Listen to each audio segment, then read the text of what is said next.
the children to bed. It's time for Dan and Aldo to bare their souls.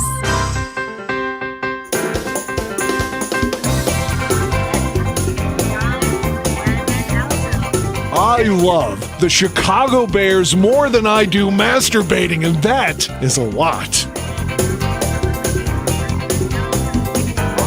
Then, with 3 seconds left, Bob Avellini throws a 30-something yard touchdown pass to Greg Latta, and the Bears win, and I literally shit my pants. I swear to God, I literally did.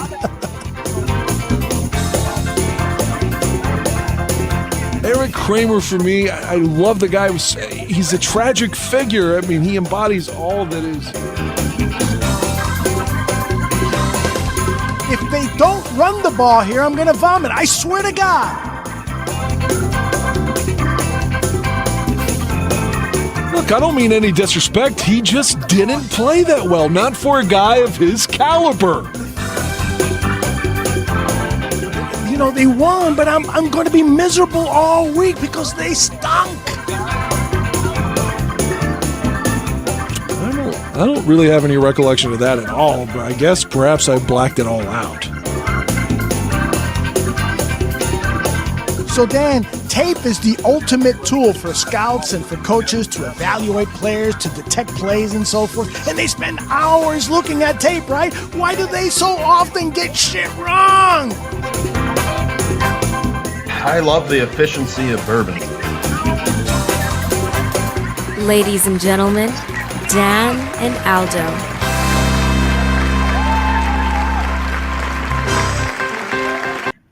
Oh, yeah, I fucked up that opening big time. Did I fuck it up? Oh, my gosh. I got a setup over here that I don't know what the fuck I'm doing. And yeah, I kept hearing something throughout the audio there. Did you? Through the intro, I was hearing something. I was like, God, is that me? Where's that coming from? Hey, if you don't mind me commenting, because again, I wasn't alive yet.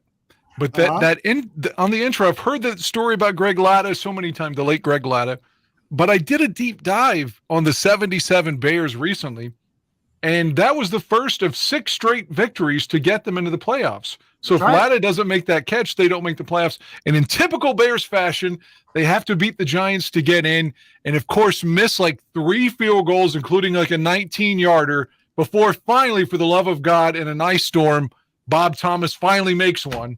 Whether it's Bob Thomas or Kevin Butler, anyone that we think is good, there's always the, oh shit, they're 0 for 2 from 19 yards in this game. How does that always happen to the Bears? We can never have a kicker, even when we think we have a kicker.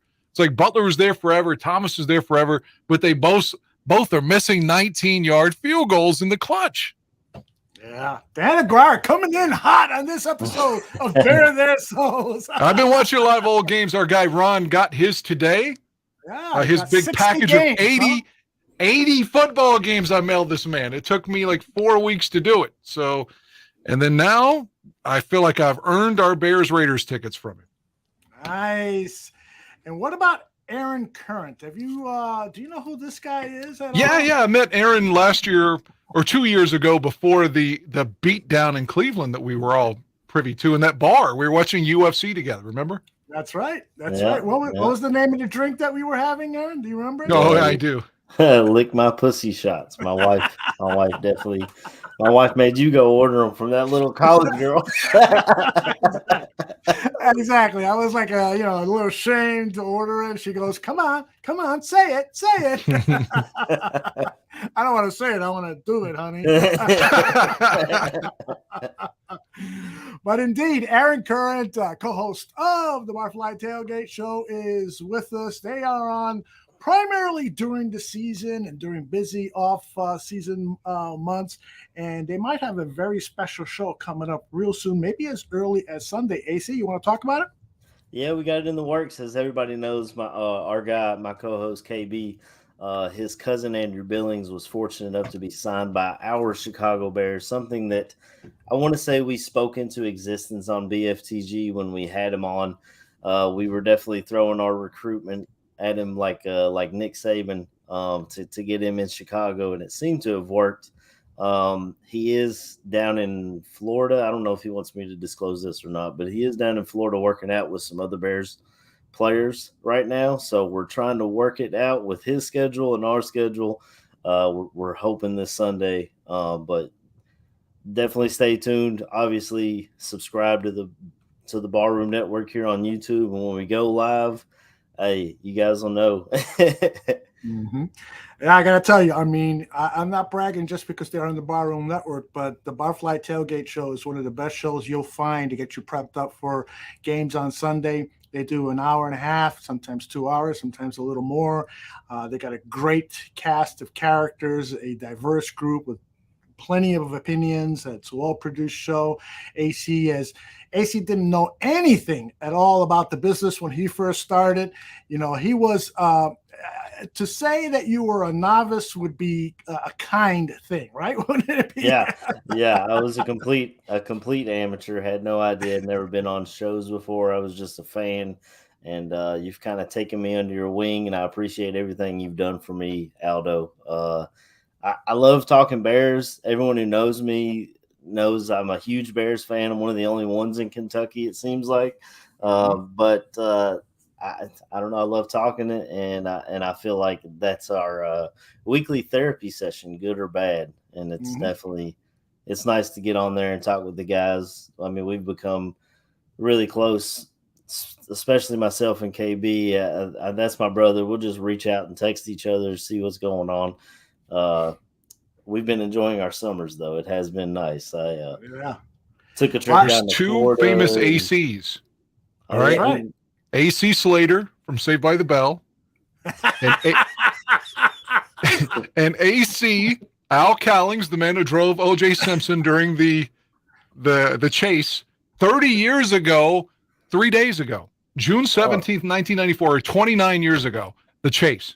Well, there's, I mean, the white Bronco, you know, the first one before Peyton Manning, but there was an AC Green that used to play for Texas. Oh yeah, I forgot about AC Green, the Virgin.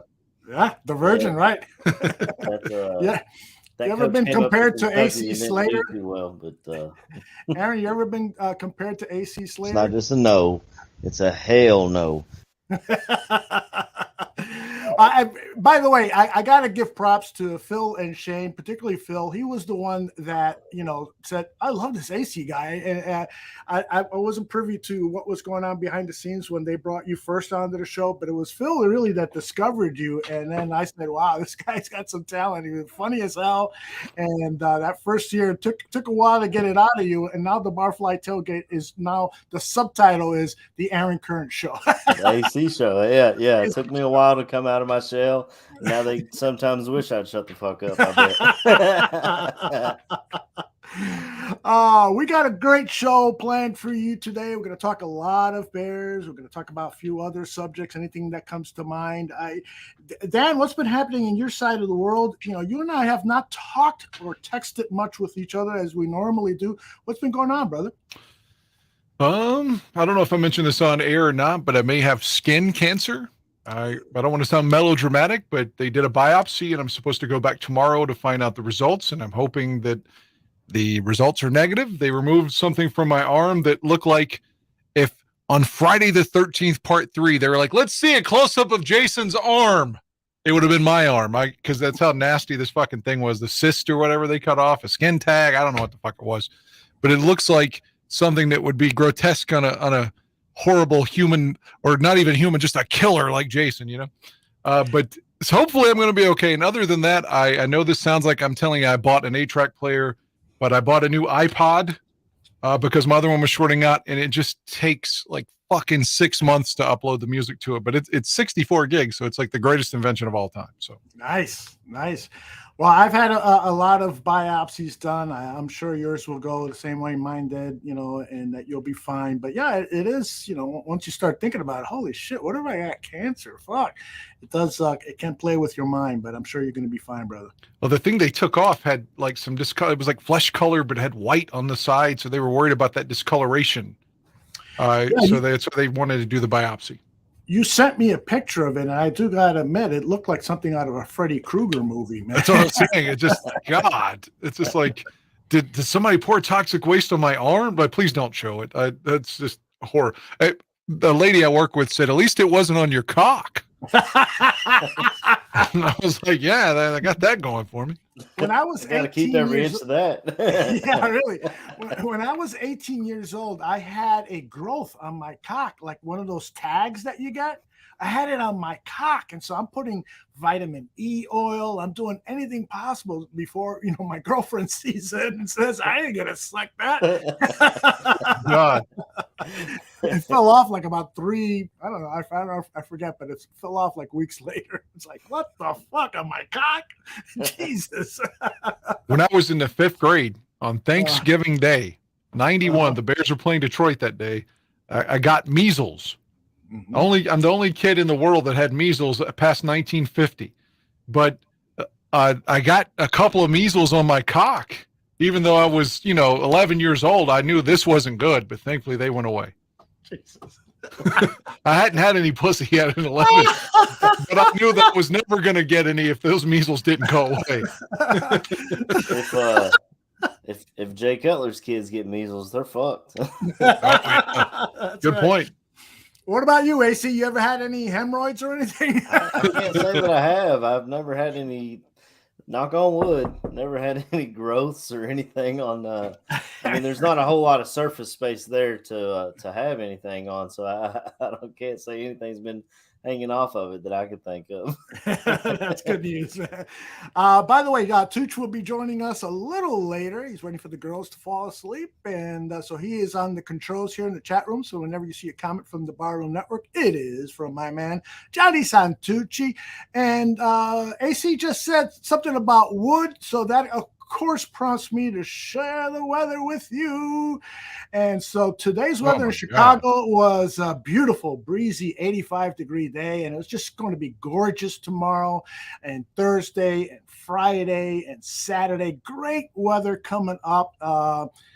And what do you mean, oh my God, you're excited about the weather there, Dan? I'm excited about our weather. Is that really your legitimate weather right there? Yes, that is. I work hard on this show, man. The weather is hot. We are in the middle of like 10 straight days of fucking rain. Really? Holy shit. There's no sign of sunshine for at least another 7 or 8 days, for real. Wow. Too bad you don't have her to take care of you during these long rainy days. I feel like Brad Pitt in the movie 7. You know how it rains the whole movie there. It does. That is a great movie, wonderfully shot. And boy, oh boy, would I like to take pictures of my weather girl. I believe her name is Emily Quinones. Emily, I love you, and you're welcome on the show anytime. All right, so we got the weather out of the way. Oh, by the way, I wanted to introduce a new segment to the show. Oh, let me see. Did I cue it up? God damn it. Most of you know that I suffered a stroke some time ago, and so I think it would be a good idea to share with people some of the exercise routines that I've been doing in order to get back in shape and so forth. So every week now I am going to share with you some of the stretching exercises, some of the weightlifting exercises and so forth. So here's one that I thought I would share, and it's coming up on your screen here in 2 seconds. There it is. Let's work out with this lady. So I do these stretching exercise now all the time, and it's really, really, really been beneficial for me in so many different ways. And so if you guys want to do these workouts yourself, just look for Hot Yoga on the YouTube channel and help this young lady out with getting more viewers.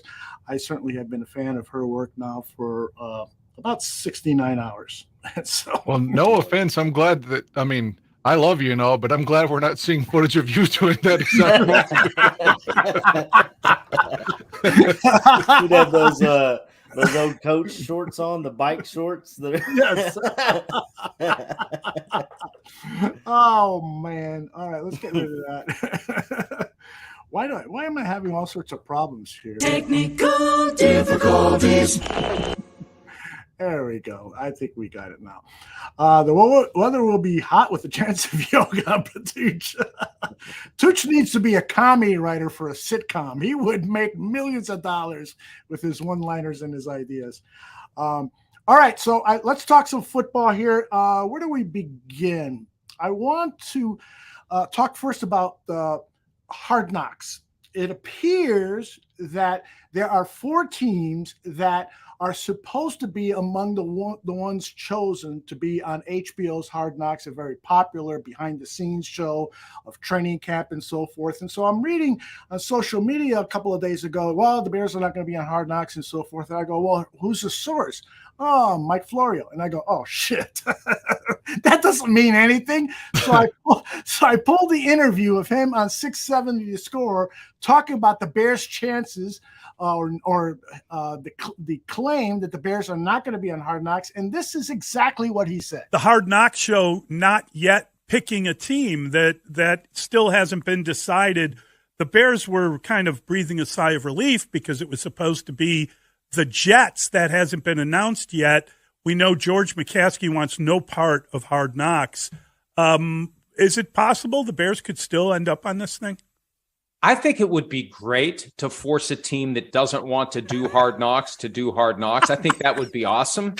But I'm told they've moved on to other teams that aren't in that short list of 4 that can be forced to do it. But they also have to figure out who's going to be the in-season Hard Knocks team. There's no formula for that. They find a team every year. It was the Colts, then the Cardinals. The Commanders are in the running to be either the preseason Hard Knocks or the in-season Hard Knocks, and I think they'll do it. The league wants to wait until this sale of the team is finalized before doing anything, but they are looking at other teams that can't be forced to do it. Look, they just like Mike Tomlin says, we want volunteers, not hostages. NFL Films wants volunteers, not hostages to do Hard Knocks, so I think the Bears are in the clear. Okay, guys, that's not a hard no. He is just speculating there. He doesn't have any insider information. It could still happen. The Bears could be strong-armed into doing it. They should do it, in my opinion, because to be fair to the rest of the NFL, if those are the rules, then one of those 4 teams should do it. And the Commanders certainly can't because they're going through a sale, although they have said that they'd be willing to do it. But given that they're going through a sale and all those tribulations, I don't see them doing it. And so that leaves 3 other teams. I think the Bears should do it. What do you say, AC? Well, I would love to see our Bears on there, get a behind-the-scenes look that they didn't show us on 1920 Football Drive or whatever their show is called on YouTube. But if it's not the Bears, and we all know George McCaskey doesn't want anything to do with it. I think he's said there's 31 other teams available or something to that effect. But I don't even know if he knows where he's at half the time. But I would love to see the Commanders because of all the turmoil behind the scenes. I know you said the sale's not final, but just to see the behind the scenes look at that shit show, and who even knows if they're going to be called the Commanders? Did you guys hear about their trademark? A while ago. Someone already put in for that name, so that's right. They might be back to the Washington football team. They could send us Chase Young and just forget it all. I don't. What do you think, Dan? Would you want to see the Bears on Hard Knocks? Do you think the Bears should be on Hard Knocks? I do not want to see them on Hard Knocks. If you look at the thing we were talking about with Chase, with Claypool, with Sylvie, I mean, Mark Silverman just saying, well, we hear that he's not making people happy. He's not performing, whether it's off the field, he's not meeting expectations. That seemed to come out of left field. But imagine if they were on Hard Knocks, you're going to get all these narrative building takes, a lot of them hot takes, that affect people's careers. Claypool could be one of them. He's playing for a contract. And if now the narrative is, for instance, that, well, he's not a hard worker and they think he's a bust of a trade, then suddenly the fans are going to boo him come week 1, until he succeeds. It's just like, it's hard to overcome that, whether it was Trubisky or Cutler or anyone before. Whenever the tide goes the other way, it's hard to reverse that. And if you're on Hard Knocks, you're going to get a lot of these. Like, we may get more of the Justin Fields can do only one thing in running. Look at him. He's threw an incomplete pass there.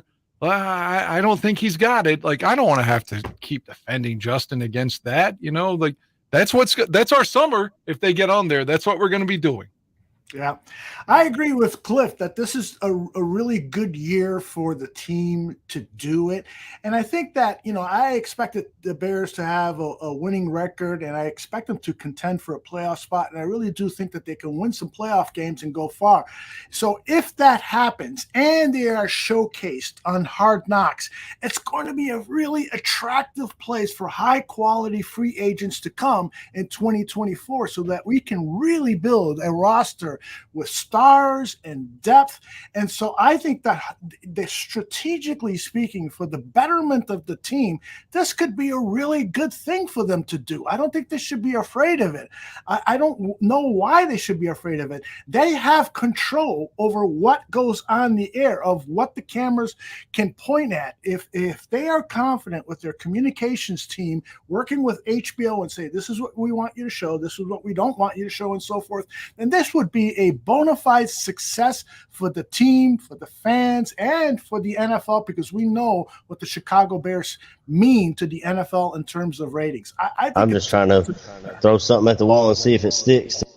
Me too. Hey, see?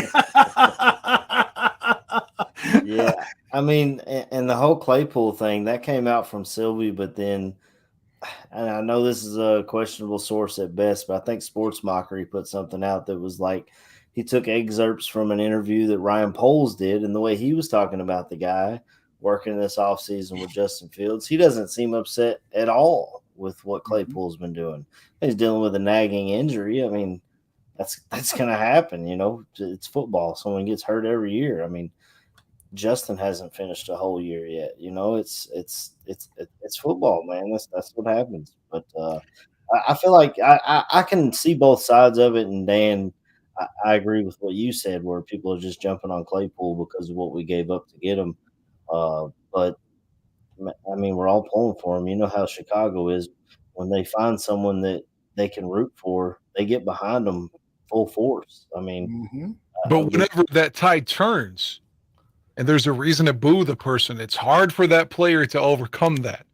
You know what I'm saying? Whenever that train when that train goes through the station, it's gone.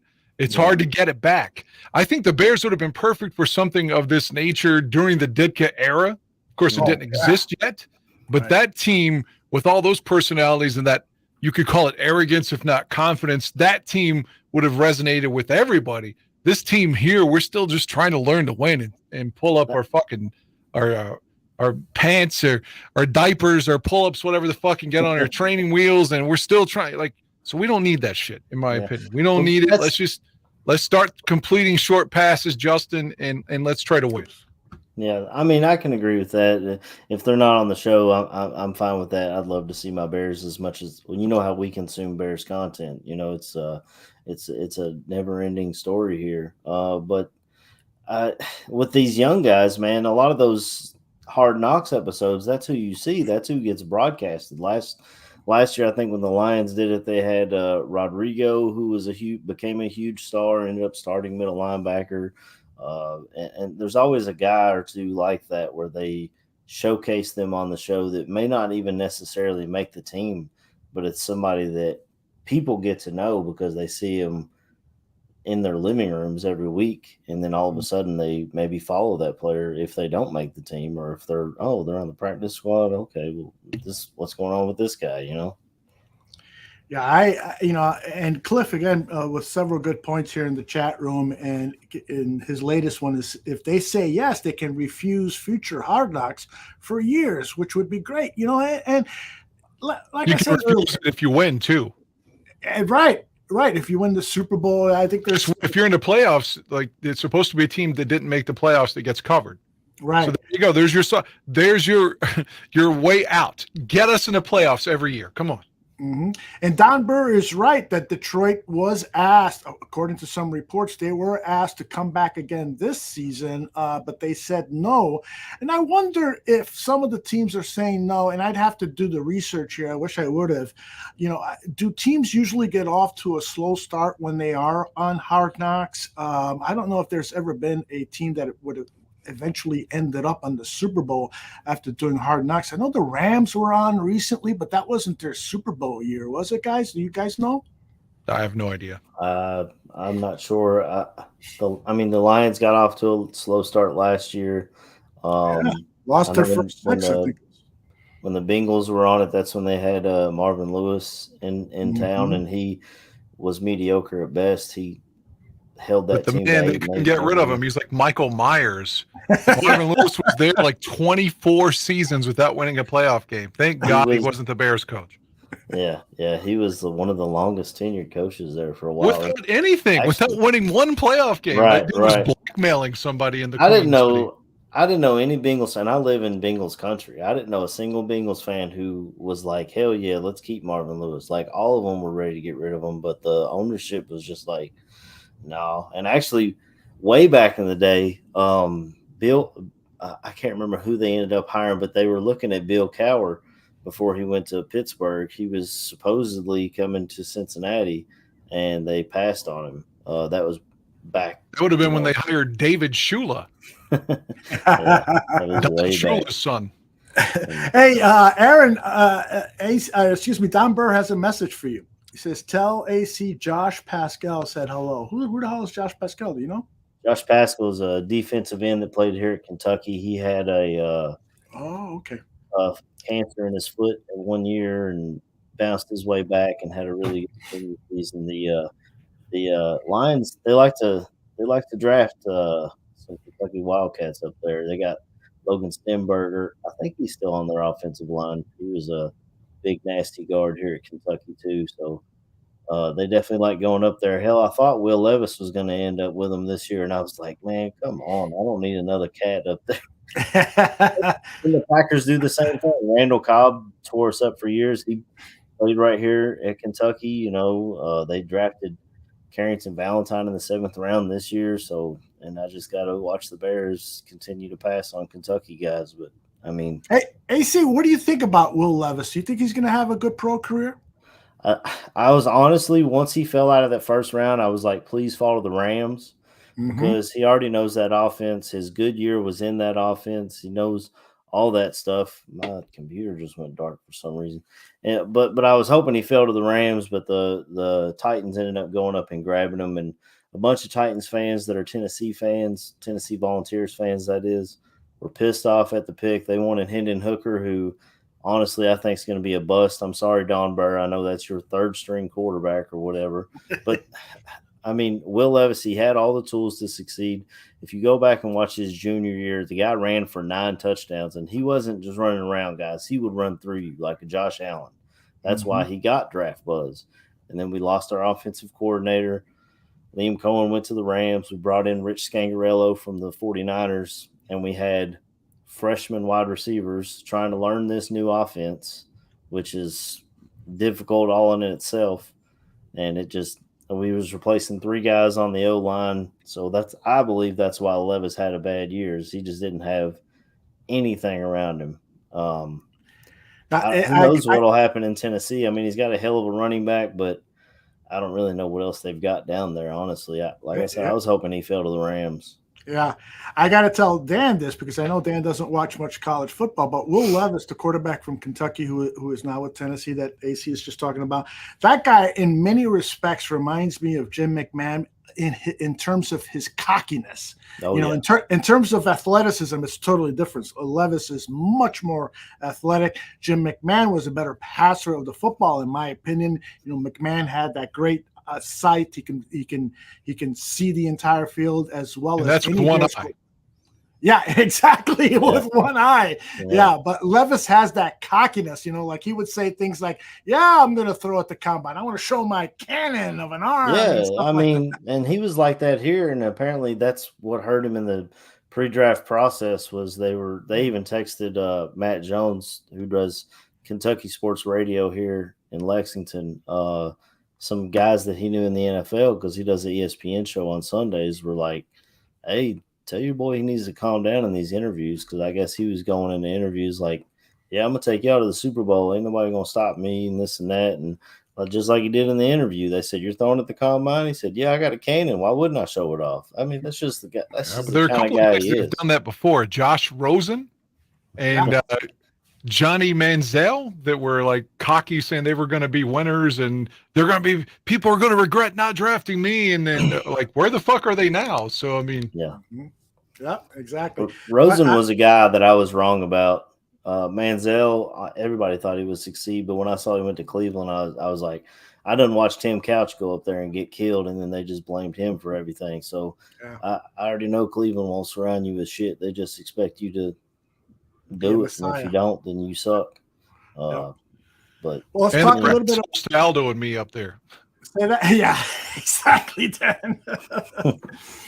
Well, let's talk a little bit about our quarterback. Here's Justin's last press conference on the last day of OTAs.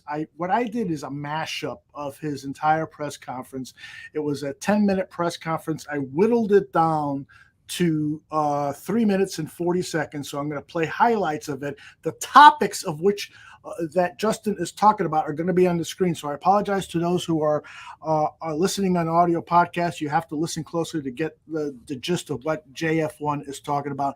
Here it is, Justin Fields' last press conference last week. I feel like we finished off, minicamp strong today for sure. Just to get that chemistry down, especially with DJ, his first year here, just taking shots, taking chances, it doesn't matter if it's complete or incomplete, now, of course. So just trying to get on the same page, talk, communicate with them. And, hopefully we're seeing the same thing when it comes to, where the leverage of the corner is and just different, details and stuff like that. I didn't really expect anything because it's different for each guy, but I feel like with DJ, it's, his body language is pretty easy to read. And really early on, we communicated on, how we want, each route ran and stuff like that. And of course, he's a lot of experience. He's been in the league for, a good period of time now. So, he's played a lot of football, so he knows, different coverages really well. That's one thing that I was kind of impressed about, like with the offense coming in and just, understanding, seeing coverages really well on short routes and stuff like that. So, he's been great, and, the chemistry has definitely picked up. I mean, yeah, it's different from my rookie year because it was a completely different footwork than now. So this footwork that, we have now, the first year of me using it was last year. So, I mean, if you're comparing it from now to last year, I would say it's a big difference. Last year, of course, was my first year doing it, so I was just trying to get the hang of it. And, of course, I, grow throughout the year. But, this year, I've gotten a lot more comfortable with it. And, it just times up for the routes better. And, just like I've been saying since last year, our whole offense is, using my feet. It's tied with our feet. So, just trying to use that feet as like a clock in our head just to move from, each route in the progression. Yeah, Chase has been out, the past 2 weeks. So I feel like when Chase was practicing with us, I felt like we did get that down a little bit. I think he grew tremendously from, last year until now. So I think we got a base in. And, I mean, with Mooney, I feel like I'm already, connected with Mooney. So that's fine. But, it's just going to have those guys great back on the field. And I think the biggest thing now is, having them healthy for training camp, instead of having them come out for 3 or 4 practices, risking, further injury. So the biggest thing with that was just health. So everybody's buying in, like, even more than last year. So, I mean, it's great to see. And, of course, for me, I've definitely grown as a leader. I think even with, all the new guys coming in, and, they've made it easy. They bought into, our culture here. And just competing day in and day out and really just having that championship mindset. We're all working towards the same goal, all working towards getting better. And I think, we just got to take it a day at a time. So, I mean, everybody's been great up to this point, and, we just look to take that next step. So I'm going to take, probably this first week and a half, first really week off. And then, I mean, I'm full go really until camp. So probably mid-July, going to get the receivers, tight ends, running backs down to Florida, throw with them for a few days, and just right before we come back, and really just to get back on the same page, throwing routes with them, and just getting that chemistry up, on the field, off the field, and stuff like that. And I think that's one part, as a team that we've grown is, our chemistry off the field too. But I mean, yeah, I'm excited I'm about to sneeze. Sorry, hold on. It's like coming and going, but yeah, I'm excited for that. So I think this period in time, I've been lifting a pretty good bit. So as we get closer to training camp, definitely probably start running more and just getting more into running shape, I would say. Dan Aguirre, what's the number one thing that stood out from those highlights from his last press conference? In just my opinion? Yes. Or the prevailing thought that most people would say? Oh, your opinion, brother. The thing that stood out to me, and I love Justin, but the immediately when he gave one cliche answer that just made me like cringe, is like, God, that's something Trubisky would have said, was when he was like, oh, everybody's buying in. I mean, this could be the 2008 Detroit Lions that went 0-16 in the preseason. They're like, oh, we're buying into Coach Rod Marinelli. We're all bought in. I mean, everyone says that every year. Like last year when the Bears are 3-14, we're all buying into Coach Eberflus. Like, I mean, what team? No team's ever going to buy. I tell you, nobody's fucking buying in. This isn't going to work. The only time I can ever think of that was in maybe 2014 with that shit with the offensive coordinator, like undercutting Jay behind the team and then crying and all that shit. That's like the only time where they were like, okay, nobody's buying in. But that's such a cliche answer. But the thing I guess I did like from it was the fact he's, working with everybody in their own time. He said, we're going to get together in Florida. Of course, we've heard that before in past seasons with other players too, but still, I mean, they're putting the effort in. He's putting the effort. I like him. I believe in him. I hope he wins. I care about the guy. AC, what stood out to you? I mean, I wanted to speak on the chemistry that him and DJ Moore already seem to be putting together. And then we all know that he's got chemistry with Mooney. So just more chemistry with your offense and them knowing what's going on. And remember, this guy, DJ Moore, I mean, he's played with the corpse of Cam Newton and Sam Darnold and Baker Mayfield. Don't forget our backup quarterback was balling with him last year. Right. And actually, I can remember one play because I watched the red zone a lot when the Bears were struggling last year. So I just watched the red zone. And there was one play that sticks out in my mind where he caught what should have been a game winner against Atlanta, but he took his helmet off. And then it went haywire after that. But it was a 60-yard bomb from our backup quarterback. So, yeah, building that chemistry, and he talked about his footwork in there, which is great. That's been something that Bears quarterbacks have struggled with my entire life. Even Trubisky, they felt like he had it all. His footwork was never there, and then who knows what he would have been if – who knows? I have no idea. I don't want to say Trubisky was going to be great because I wanted Deshaun Watson in that draft, but I mean, who knows where he could have been if he wasn't stunted right out of the gate. You know what I mean? So that's all good things to hear. AC, you're man, I love your response there, especially about the footwork. Mitch Trubisky kept pointing that left foot. That left foot has to be pointing at your target, and he pointed it to the left of the target, which led to so many inaccurate passes. And you're absolutely right, too. All of these Bears quarterbacks that have failed have been because of terrible footwork. Cade McNown is a perfect example. That guy's footwork, I mean, that guy had two left feet. He was awful. He was a left-handed quarterback, too. He was awful with his footwork, and so that was one of the things I took away from that those highlights from his press conference. And to Dan's point about players buying in, he did say they're buying in even more than last year. And I think that that's important that he added that little clause there because, everybody bought in last year. I think, everybody was many of the players were under one-year contracts, and so they were seemingly buying in. But, they didn't have the talent. Now the talent has improved. Now that talent looks at JF1 and say, wow, this guy could be one of the superstars in this league. And so that's why that's important that we're getting those guys to buy in, not only to JF1, but the coaching staff. I was just saying that every team says that. Yeah, you're right. You're right. It's a cliche. The 08 Lions or whatever year the Cleveland didn't win a game. The teams that have gone winless, I'm sure they were buying in, before the season started. So, yeah. No, Yeah, you're right. that's, It is a cliche. There's no doubt. that was something we talked to Andrew Billings about before the season about, Justin and what he's perceived like around the league, because he was in Vegas and Cleveland. Actually, after the Cleveland game, a little behind the scenes ballroom, me and KB were riding with Andrew. He was giving us a ride back to our vehicles through Cleveland. And he was just shooting the shit, and he was like, "So what do you guys think of Justin?" We're like, "Oh man, we love Justin, man. I loved him in the draft. He was my second favorite quarterback in the draft. I was shocked that he fell to us, this and that."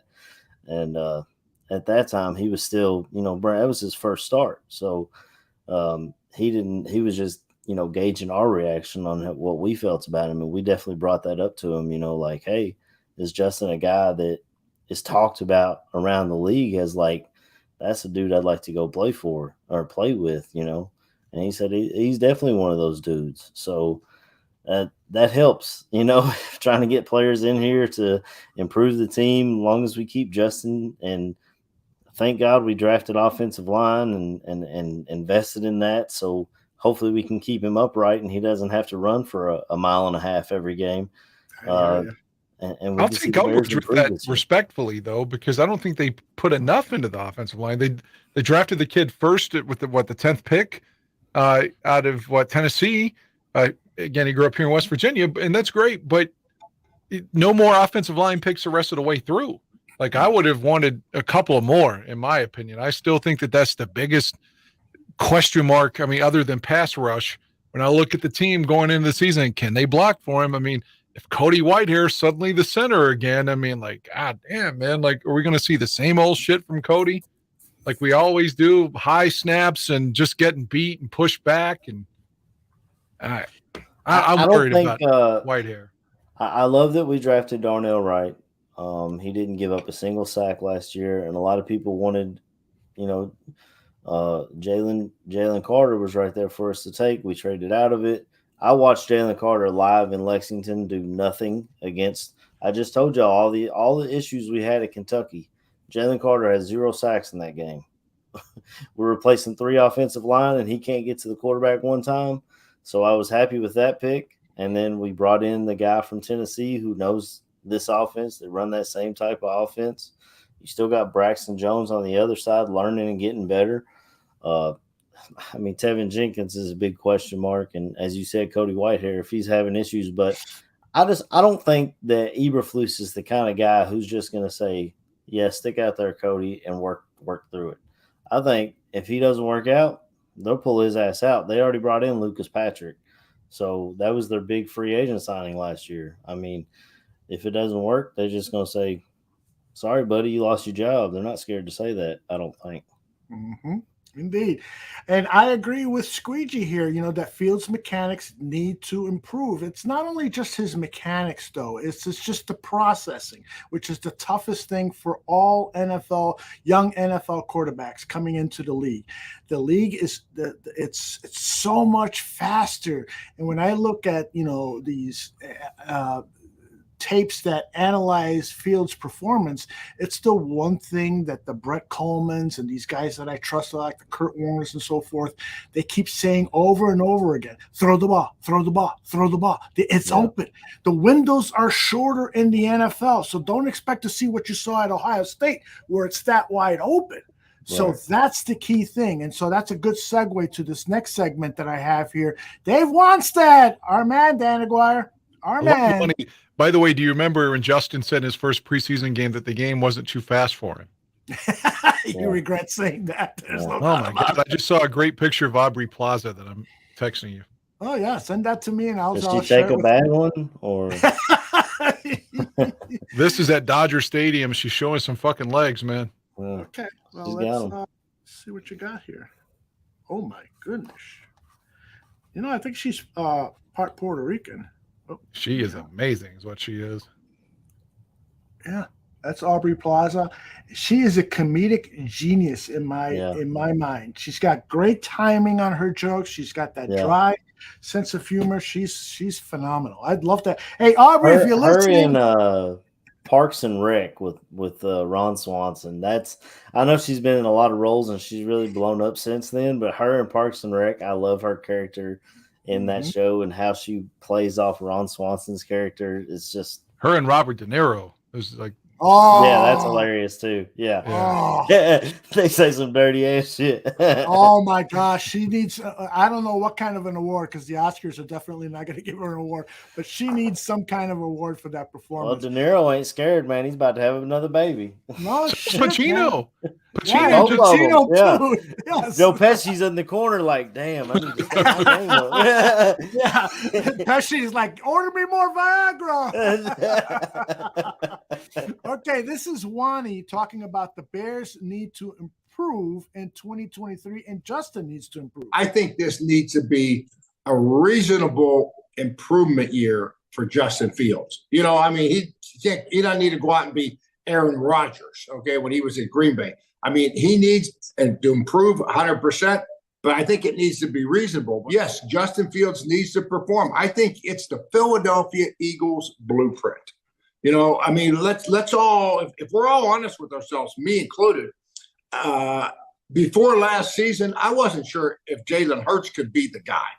And Right. the Eagles, I don't think the Eagles thought that either, Colin. And they're sitting there with 2 number 1 picks, and they're saying to themselves, I promise you, if he's not the guy, we're going up to the first pick and get a quarterback.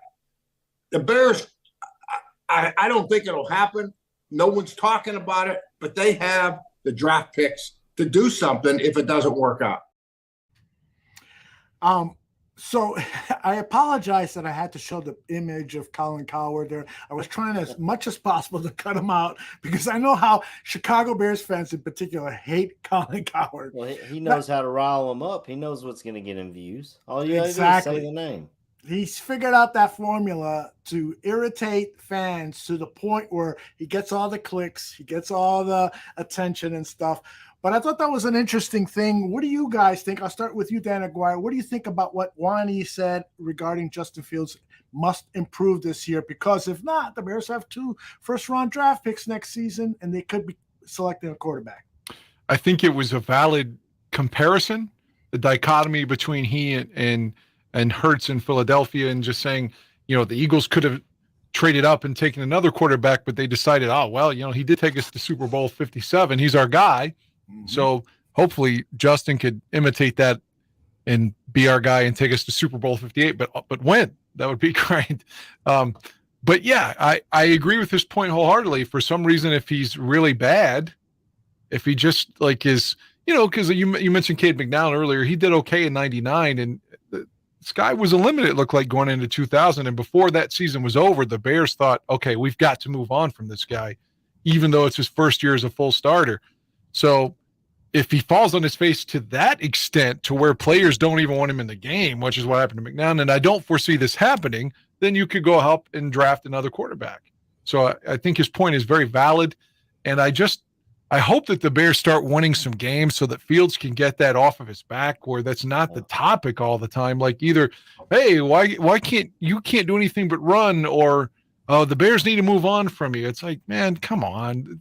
It's just things like that's the endless. That's why I don't want them on Hard Knocks, because we're going to get that 24/7 if they're on there. What do you think, AC?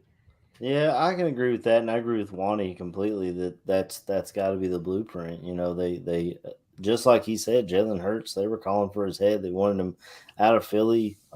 Kentucky's a different hub because of where we don't have an NFL team. There are quite a few Bengals fans, especially now that they're winning ball games, but there is an Eagles fan at work. I talk to him often. I told him before the season last year, I was like, I really like your squad. I like what they've put together. But to Dan's point earlier, what did the Eagles do? They invested in the trenches. They invested heavily in the draft and their offensive line and their defensive line. They've got, you know, we don't know who's rushing the passer for us this year. They've got 3 or 4 guys that they rotate in and out. I know that's Eberflus's plan eventually, but I definitely think that's the blueprint. But we're got to have to see it quick, because that rookie contract's coming to an end, and they're going to have to make a decision. That's what sucks about today's NFL. You can't just, like, nobody does it like the Packers do now. You know what I mean? Where they just let Aaron Rodgers sit and then play. They've done the same thing with Jordan Love, who called the Bears his dad this Father's Day. That was a weird video, but oh my God, I tried to watch that, but the guy that posted it took it off for some reason. Have you guys actually seen it? I saw it. I saw it on my Instagram. Okay. I don't know how to send stuff on there though, but basically I tried to watch it on Twitter as well and couldn't get it to play. Yeah, I guess the guy who took the video when I guess they said, you know, Jordan Love obviously misspoke, but he was a Bears fan. And the guy was supposed to say Happy Father's Day to the Bears fans in France or something like that, and he didn't say in France. Just the way it came out, it sounded like he was calling the Bears his daddy. Honestly. Okay. And Mr. Shorty says that Swift Sports Network has it, and he did a short on it. So that's where I will find it. Swifty is on top of things. I don't know. I think Swifty has a job too, and he's doing all of this great work on the Swift Sports Network. Kudos to you, Swift, man. Are you fucking? Are you tell me you're fucking, man? You got time for that? Because you are one busy dude, man. Kudos to you, brother. All right, so here's what we're gonna do now. I've got a couple more clips from Wani that I want to share with you, but I also want to share with you a very special individual, a guy that we have known from his pornographic movie work, all of these great movies starring the Tooch and do you remember any of those titles, Dan Aguirre, of Tooch movies? I'm forgetting right now. Wasn't there like Forrest Gump blows it or something? I think he was in one called Shut Your Fucking Mouth or I'm going to Put My Dick in It. That's my favorite one.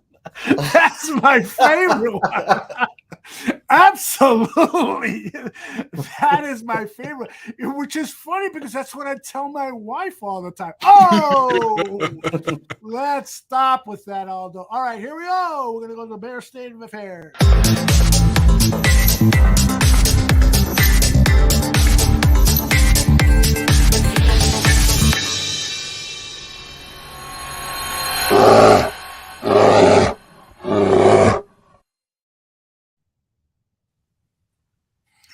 I got to unmute. Yeah. Just got done with Hot and Saucy Pizza Girls. Yeah, my favorite one I was in. All right. Bear State of Affairs. Well, so I'd like to say hi to Aaron Current, one of my favorite people in the whole world. Bears State of Affairs off season week 23. Can you believe it? Week 23. What's happening, Barflies? Well, this week we are going to have to start off Bear State of Affairs with one of Tooch's dick pics.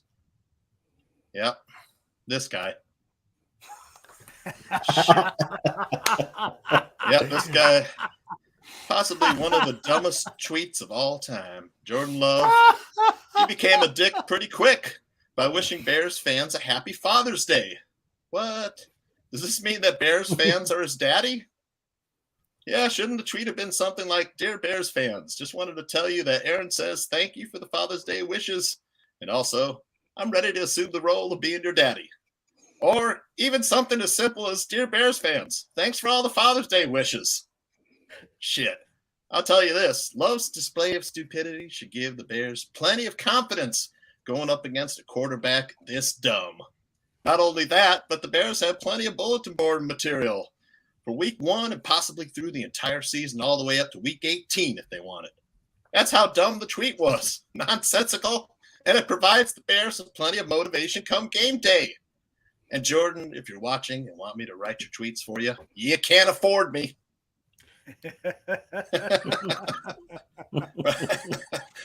In other news, Pro Football Talk's Mike Florio said today that the Bears are unlikely to be featured on Hard Knocks, just as the barkeeper said. Even though the Bears are one of 4 teams that can actually be forced into doing the HBO show, the criteria for Hard Knocks is simple. 1, you have to miss the playoffs for the past 2 seasons. Check.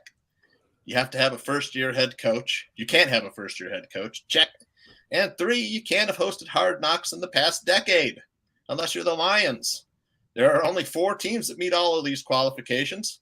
The Bears, the Saints, the Jets, and the Commanders, or not the Commanders.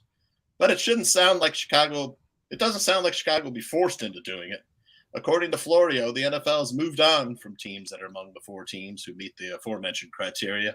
As well, Bears chairman George McCaskey has previously stated that he doesn't want his team featured on Hard Knocks. Additionally, it's believed that both the NFL and HBO want a team who's willing to do the show, not one who'd be forced into compliance. Wouldn't that be a great setup for a season, though? NFL holds team captive, forces them to do exploitive series. I gotta admit, part of me wants to see a team forced to do the show, and the other part of me really wants to see the Bears do Hard Knocks. This could be a win-win for Bears fans. And moving around the league, let's take a look at some former Bears making news. Yeah, today the Pittsburgh Steelers signed former Bears linebacker Nick Kwiatkowski. The former 2016 fourth-round pick of the Bears out of West Virginia played 4 seasons with Chicago, 2 with the Las Vegas Raiders, and spent last season with the Falcons. Kwiatkowski is actually a Pittsburgh native who grew up a Steelers fan. Back in 2019 for the Bears, was arguably his best NFL season. Kwiatkowski recorded 76 tackles, a career high 3 sacks, 8 tackles for a loss, 4 passes defensed, and an interception. Also, the Steelers released former Bears wide receiver Anthony Miller. His 2-year stint with the Steelers came to an end today, and though he had just signed a 1-year extension with Pittsburgh in January after missing all of last season due to an injury, Miller appeared in just 1 game for the Steelers, catching 1 pass for 2 yards. Miller was a second-round pick of the Bears back in 2018 out of Memphis. He caught 7 touchdowns in his rookie season and recorded a career-high 656 receiving yards in 2019. Prior to the 2021 season, Miller was traded to the Texans, but released after just 2 games. Yeah, and in other news and rumors, could the Dream be coming back to the Bears? Yes, today, speculation concerning former Bears defensive lineman Akeem Hicks popped up. Might the Bears be interested in signing the 12-year veteran in hopes of building and strengthening that great locker room culture? Not only could Akeem Hicks come in and be the heartbeat of the defense like he once was in Chicago, but he would immediately be endeared to Bears fans given his prior history with the organization. Plus, he would be a great mentor for all those younger Bears players. Hicks was adamant about how much he loved playing for the Bears during his Chicago days. So it's quite possible he'd have interest if the Bears came calling. If the Bears want to reclaim the culture that Akeem Hicks established while he was playing in Chicago, they could sign him and make this dream reunion come true. Currently, the Bears have some new veteran players on the roster like DeMarcus Walker, who have helped build a new culture. When Walker was asked about the struggles of 2022, the defensive end said, "This is the 2023 Bears. We got a whole new identity, whole new offense, whole new defense, whole new group of guys. Honestly, fuck that shit." And that is Bears State of Affairs. Well done, brother. Well done. Very nicely done. Where's Dan? I don't know how I come up with all this stuff every week, although just pull it out of my ass. You know what, Tooch, I was saying the very same thing. I was saying this. I don't know how the fuck this guy comes up with this shit. But we took half his material from him before he hopped on. Yeah, exactly. Exactly. You guys didn't hit the Jordan Love thing, though. I was able to get that in there. my shot. What a dumb tweet. I don't really understand the tweet. Like, how is it a put down to say Happy Father's Day, though? I don't get it. That's the whole thing. I think he wanted to say he was our daddy, but he had it backwards or something. I think that's what it was. Something like that. I'm not sure. Let me figure out how to get Dan in the picture here. Where are you, Dan? I'm here. You are? Yeah. No. Jair Alexander has already said that he's a great quarterback, so we'll see how the Packers do. Good job, Tooch, is the reviews that you are getting. And I want, by the way, Tooch, I don't know how you're going to do this. How are you going to do Bears State of Affairs over the next 3, 4, 5 weeks when there's just nothing going on? That's going to be the real challenge. There's always something going on. I was on Bears Country podcast Thursday. I was saying how there's there's always something. I heard that you were on. Yeah. How did that go? Something. That was a blast, man. I had a blast. I brought some brought some insects with me, like the Bears Country Project. You have to have flies or moths flying around. I got to make fun of Cliff Victoria's food choice. He had toast for a burger. Come on. I'm like, toast is what you use when you don't have a bun, Cliff. I love you, Cliff. I'm just kidding. All right, let me get back to the Wani interview. At one point, Colin Cowherd said that Justin Fields has everything that he needs now to succeed. If he doesn't win 10 games, then it's going to be very disappointing. And so this is Wani's response to that. When I was up there, DJ Moore made 3 catches that Bear receivers haven't made in 3 years. And the guy that was smiling the most, it wasn't the head coach, it wasn't the general manager, it was Justin Fields. So they have really connected from the standpoint of a confidence between quarterback and receiver. You mentioned Robert Tonyan.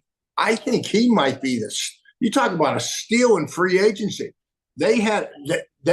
Sure, if Claypool comes on, fantastic. If he doesn't, when I saw Robert Tonyan, they've flexed him out like they used to do with Tony Gonzalez back in the day, and he can beat safeties one-on-one.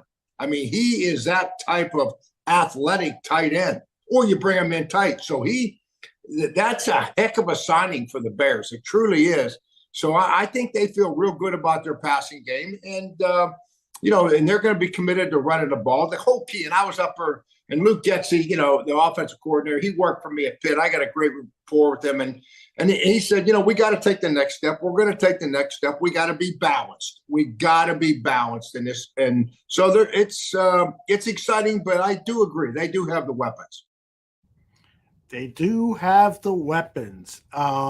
Anybody disagree there? Mr. Aaron Current, do you disagree that, Bears don't have enough weapons for Justin Fields to succeed in 2023? I think they do. And the guy, I completely forgot about Big Bob Tonyan. Fun fact about Bob Tonyan, his first NFL catch was like a 50-yard touchdown from Aaron Rodgers. So, and Kmet came on last year. He stopped fighting with the ball and was actually catching some balls. And he's a guy that'll turn around and run through you, which is a guy that I want on my team every day of the week. As we spoke earlier, the chemistry with DJ Moore is there. The chemistry with Mooney is there. We'll have to see how some of these younger guys come on, and Chase Claypool, who knows, one way or the other. I like the stable of running backs we have. I know we lost David Montgomery, and I know you talked about Colin Cowherd earlier. I listen to his show because he comes right after KSR, so usually I'll catch some of it while I'm at work when I'm not supposed to be listening, but I do listen. He said 8 of the last 10 Super Bowl champions did not have a 1,000-yard rusher or something like that, something to that effect. Really? So, or maybe it was top 10 rushing offense. I don't know, something to that effect. So the running game, and that's why we see guys like Dalvin Cook waiting on a team. You see Zeke waiting on a team. You see Kareem Hunt waiting on a team, because they don't pay these running backs anymore unless they have a guy at quarterback like a Daniel Jones. So if Justin Fields is the guy, this is the year where we gotta see it. We gotta see wins. I mean, I hate to rush the process, but it's the NFL, man. This is his 3rd year. This is the first time we've had 2 first-round picks to maybe make a move if he's not the guy. I love Justin. As I said, he's my 2nd favorite quarterback in that draft, and it seems like that's showing. So in these young NFL careers, but yeah, I do believe we have the tools. I do worry about our defense, and after Dan talked earlier, I'm starting to worry about our O-line a little bit. And I mean, we got pieces there, but we're just kind of hoping for upside. Who was your favorite quarterback in that draft? Trevor Lawrence. Oh, yeah, he's kind of good. Yeah, he is. What do you think, Dan? Do you think that the Bears have given Justin Fields enough weapons so that we can make a decision at the end of the season?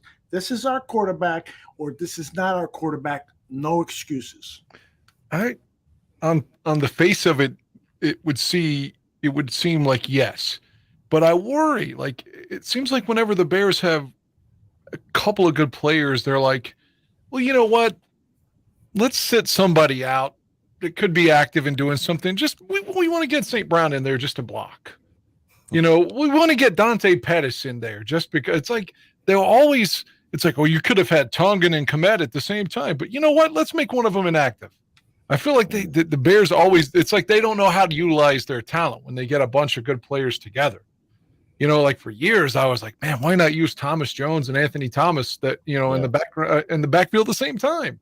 Yeah. Why not do? It's like they never know how to utilize. It's like they put one of those toys in the closet and play with one exclusively, whether that's Cedric Benson or Thomas Jones. Of course, they tried to implement both of them. But my point is, I worry about if they have Claypool and Mooney and DJ Moore, who's going to be inactive? It's probably going to be somebody that pisses me off because I'm going to see Dante Pettis out there. And then they're going to throw, Pettis had a bad drop. St. Brown had a bad drop. And it's like, well, why is Claypool inactive?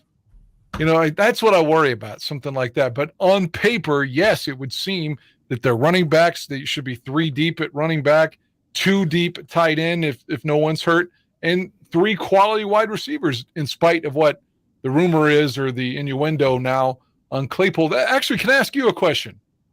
Sure.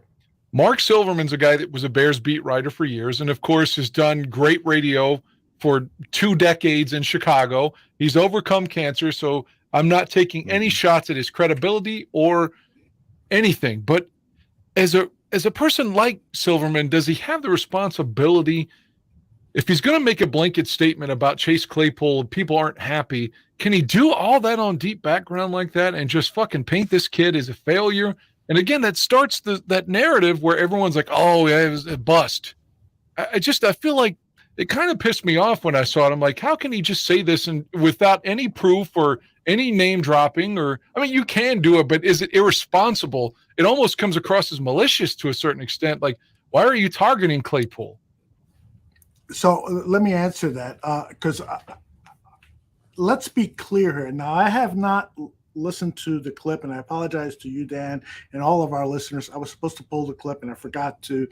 But from what I read from, I think his name is Rob Schwartz in a fan-sided article. The quote is that somebody told him that there are rumors inside Hallis Hall that they are concerned that Chase Claypool is not self-motivated. And that's the key thing here. He is reporting on rumors. So we have to take that statement on its face value. He's not saying that's a fact. I've reported rumors here myself, and Dan, maybe you have too. We all hear rumors, and in order to get conversations going, get a lively debate going, we discuss those rumors. And so Sylvie, in my mind, was just reporting on a rumor that he heard. I don't think he was being malicious at all. I think he was just simply doing his job as a radio personality, trying to fill 2, 3, 4 hours, however long his show is on the air, and have a good discussion. Maybe those rumors are true. Maybe there's just 2 or 3 people who are questioning, fuck, man, what the hell's going on with Chase? And so that then is, to me, okay for him to share that.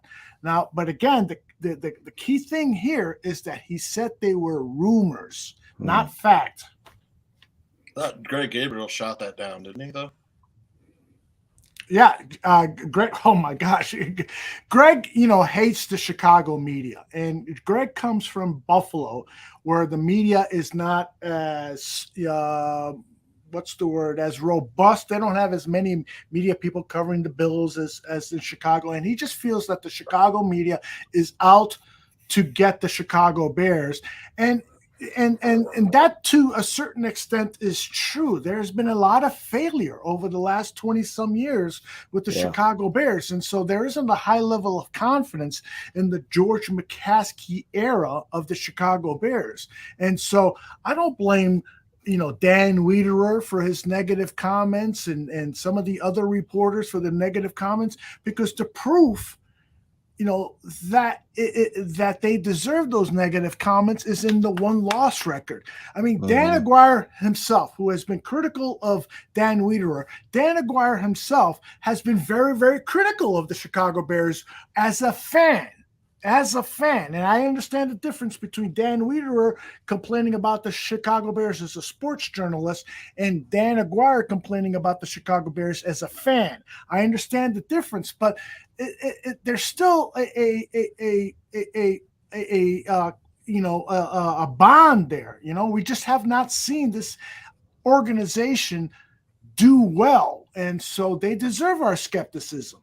Yeah. Didn't the Bears do? I mean, if this is, this is again, this is speculation, of course. Did the Bears do the same thing kind of with Tevin Jenkins last season?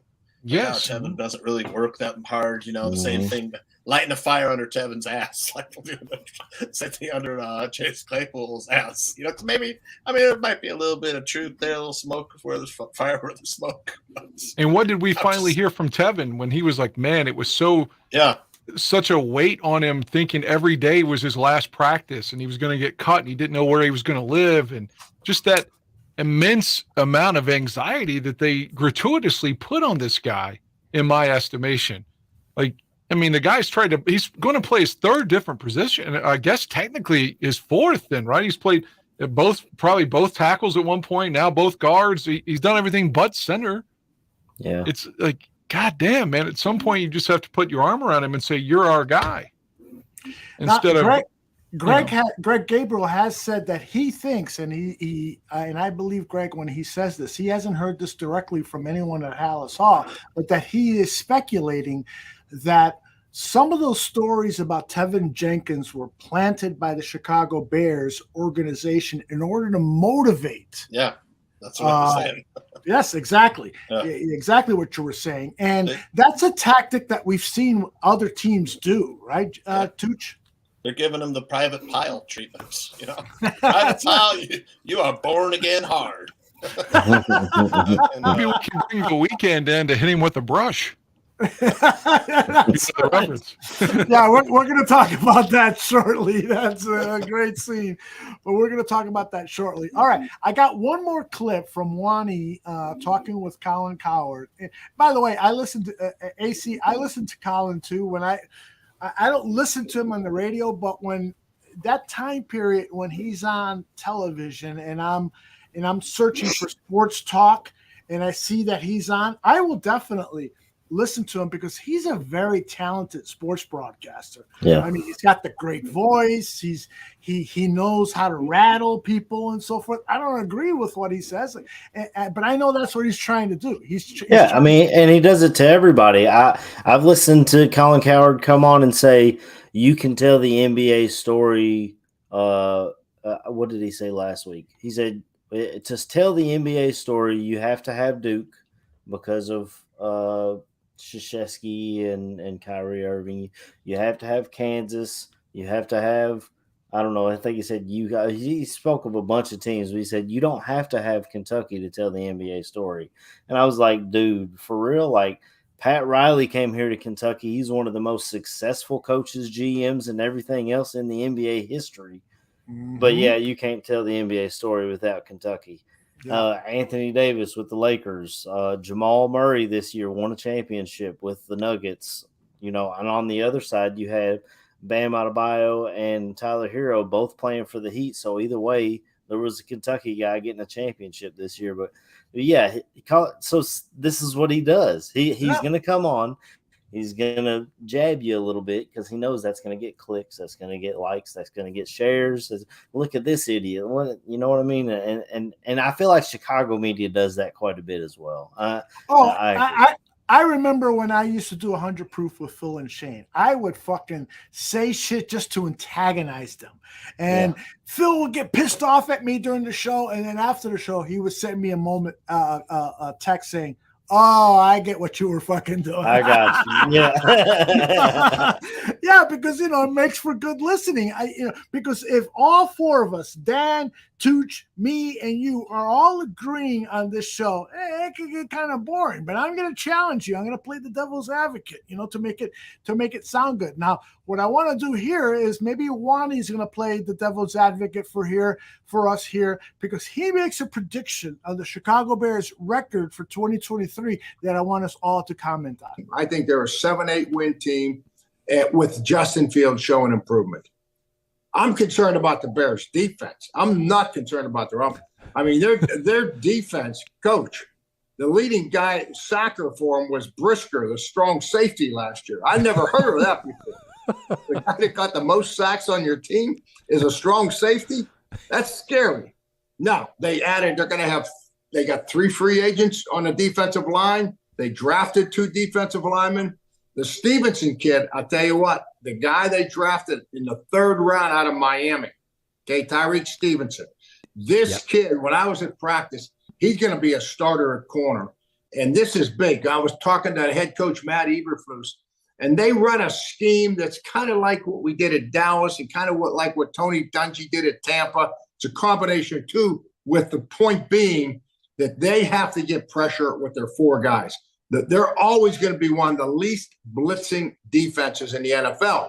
So the guy that's really important is that nickelback. He's the most important guy in their defense, and that's Kyler Gordon. Last year, Kyler Gordon, Bear fans know this, he played corner. Then they put him at nickel. Now, guess what? He's full-time. You're the nickelback. Don't worry about anything else. We got Jalen Johnson on one side, and we got Tyreek Stevenson, who had – the day I was there, the guy had an interception for a touchdown, knocked down 3 balls. This guy from Miami, he's going to be a big-time player. That was a great pick for them, and it's going to fit into their defense perfectly. But it's going to come down, can they get any pressure? I don't see it. It's going to be tough. It's going to be tough.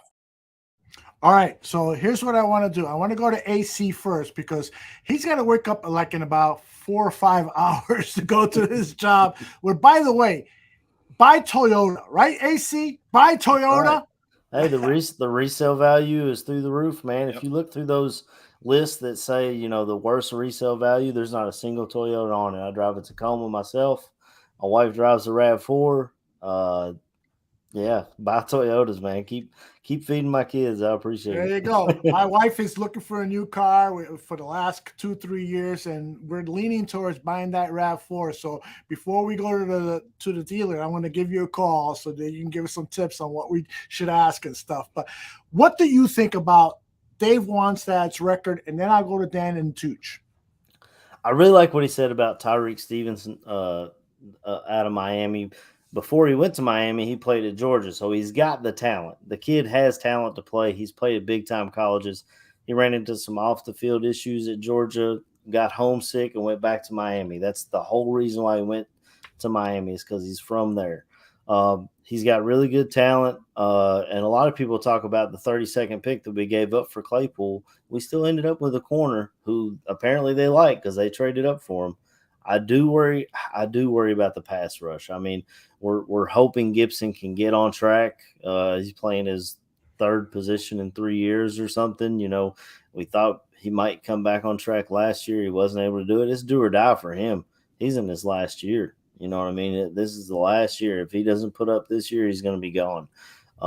We might see the Bears trade for an edge rusher. I know I spoke about Chase Young earlier. I know he's injured a lot, but, man, the talent is there. He was the number 2 overall pick for a reason, or maybe he was number 1. I don't know. He's a really damn good defensive end. There's another guy I think the Vikings might have available. I don't know. I mean, they like to trade within the division. They've already done it several times, but I don't know what I feel about that. But, yeah, the pass rush is tough, and I love what he said about the corners. I think this defense can get back on track. Of course, I love Andrew Billings. That's a friend of the ballroom. Jervon Dexter, he's fine, I guess. But the pick that I like a lot that they made in the 4th round, I think, was Zach Pickens out of South Carolina. I watched that guy come here to Kentucky and literally run rough. He did what I thought Jalen Carter would have done against us. I'm telling you, that kid is good and he's fast. When he was recruited to South Carolina, he was supposed to be the next coming of Jadeveon Clowney, who, by the way, is still a free agent if you need a pass rusher. So, I mean, we'll get it together. I have faith in this team. I love that we're young and building. It's fun to watch this. That's another reason why I'd be fine with us being on Hard Knocks. I'd like to see these young guys, get to know them as more than just a ball player that I see on Sundays. You know what I'm saying? Mm-hmm. But what Wani said, it's definitely going to be tough. I mean, we don't see it on paper. Honestly, we don't. Andrew Billings, as much as I love him, he's a run stuffer. You know what I mean? Zach Pickens was more of a run stuffer in college. He didn't turn out to be what they thought he was going to be coming in. Apparently, Dexter's doing really well in practices. I wasn't impressed by him when I watched him play Kentucky, but that's really the only game I watch Florida is when they're playing us. So who knows what might happen? But I definitely got faith in this team. AC, and one of the cool things when you had Billings on the Barfly Tailgate show several months ago before he became a Chicago Bear, Jordan Silvera asked him about the 3-tech position, and Mr. Shorty did a wonderful job while he was here at the barroom putting together shorts. So if you want to find his response to potentially playing the 3-tech position, which is one of the most important positions in this Bears scheme, look for shorts on the Barroom Network. AC, you got a bar stool here with your name on it. Anytime you want to come on this show, you are more than welcome. I love you, brother. And that beard looks fucking incredible, brother. That is, I mean, you talked before the show that you were thinking about maybe trimming it. Don't fucking even think about that. Let that baby grow, man. I love it. It looks good. Well, you'll never see me clean shaven. If you do, I'll be sleeping on the couch and looking for a new wife. She's already told me that. You know what? My wife is the same. When I shave off my beard, she wants nothing to do with me. She don't want me to touch her. She don't want nothing to do with me. You know what they call men without beards, right? What do they call? What? Women. Dan Aguirre? I'll never have a beard. I hate beards. I shave every other day because I hate shaving too. So I would like to see Dan Aguirre with the beard, wouldn't you, Aldo? It's never going to happen. Why? Why not? Because I hate beards. Like I would rather suck a guy's dick than kiss a guy with a beard. All right, if we start winning, Dan, you got to grow a beard. You got to grow a playoff beard. I absolutely will not. Oh man. Come on, would you grow a beard if it guaranteed the Bears winning a Super Bowl? Yes. No. You would suck Aaron Rodgers' dick? I'm not growing a beard.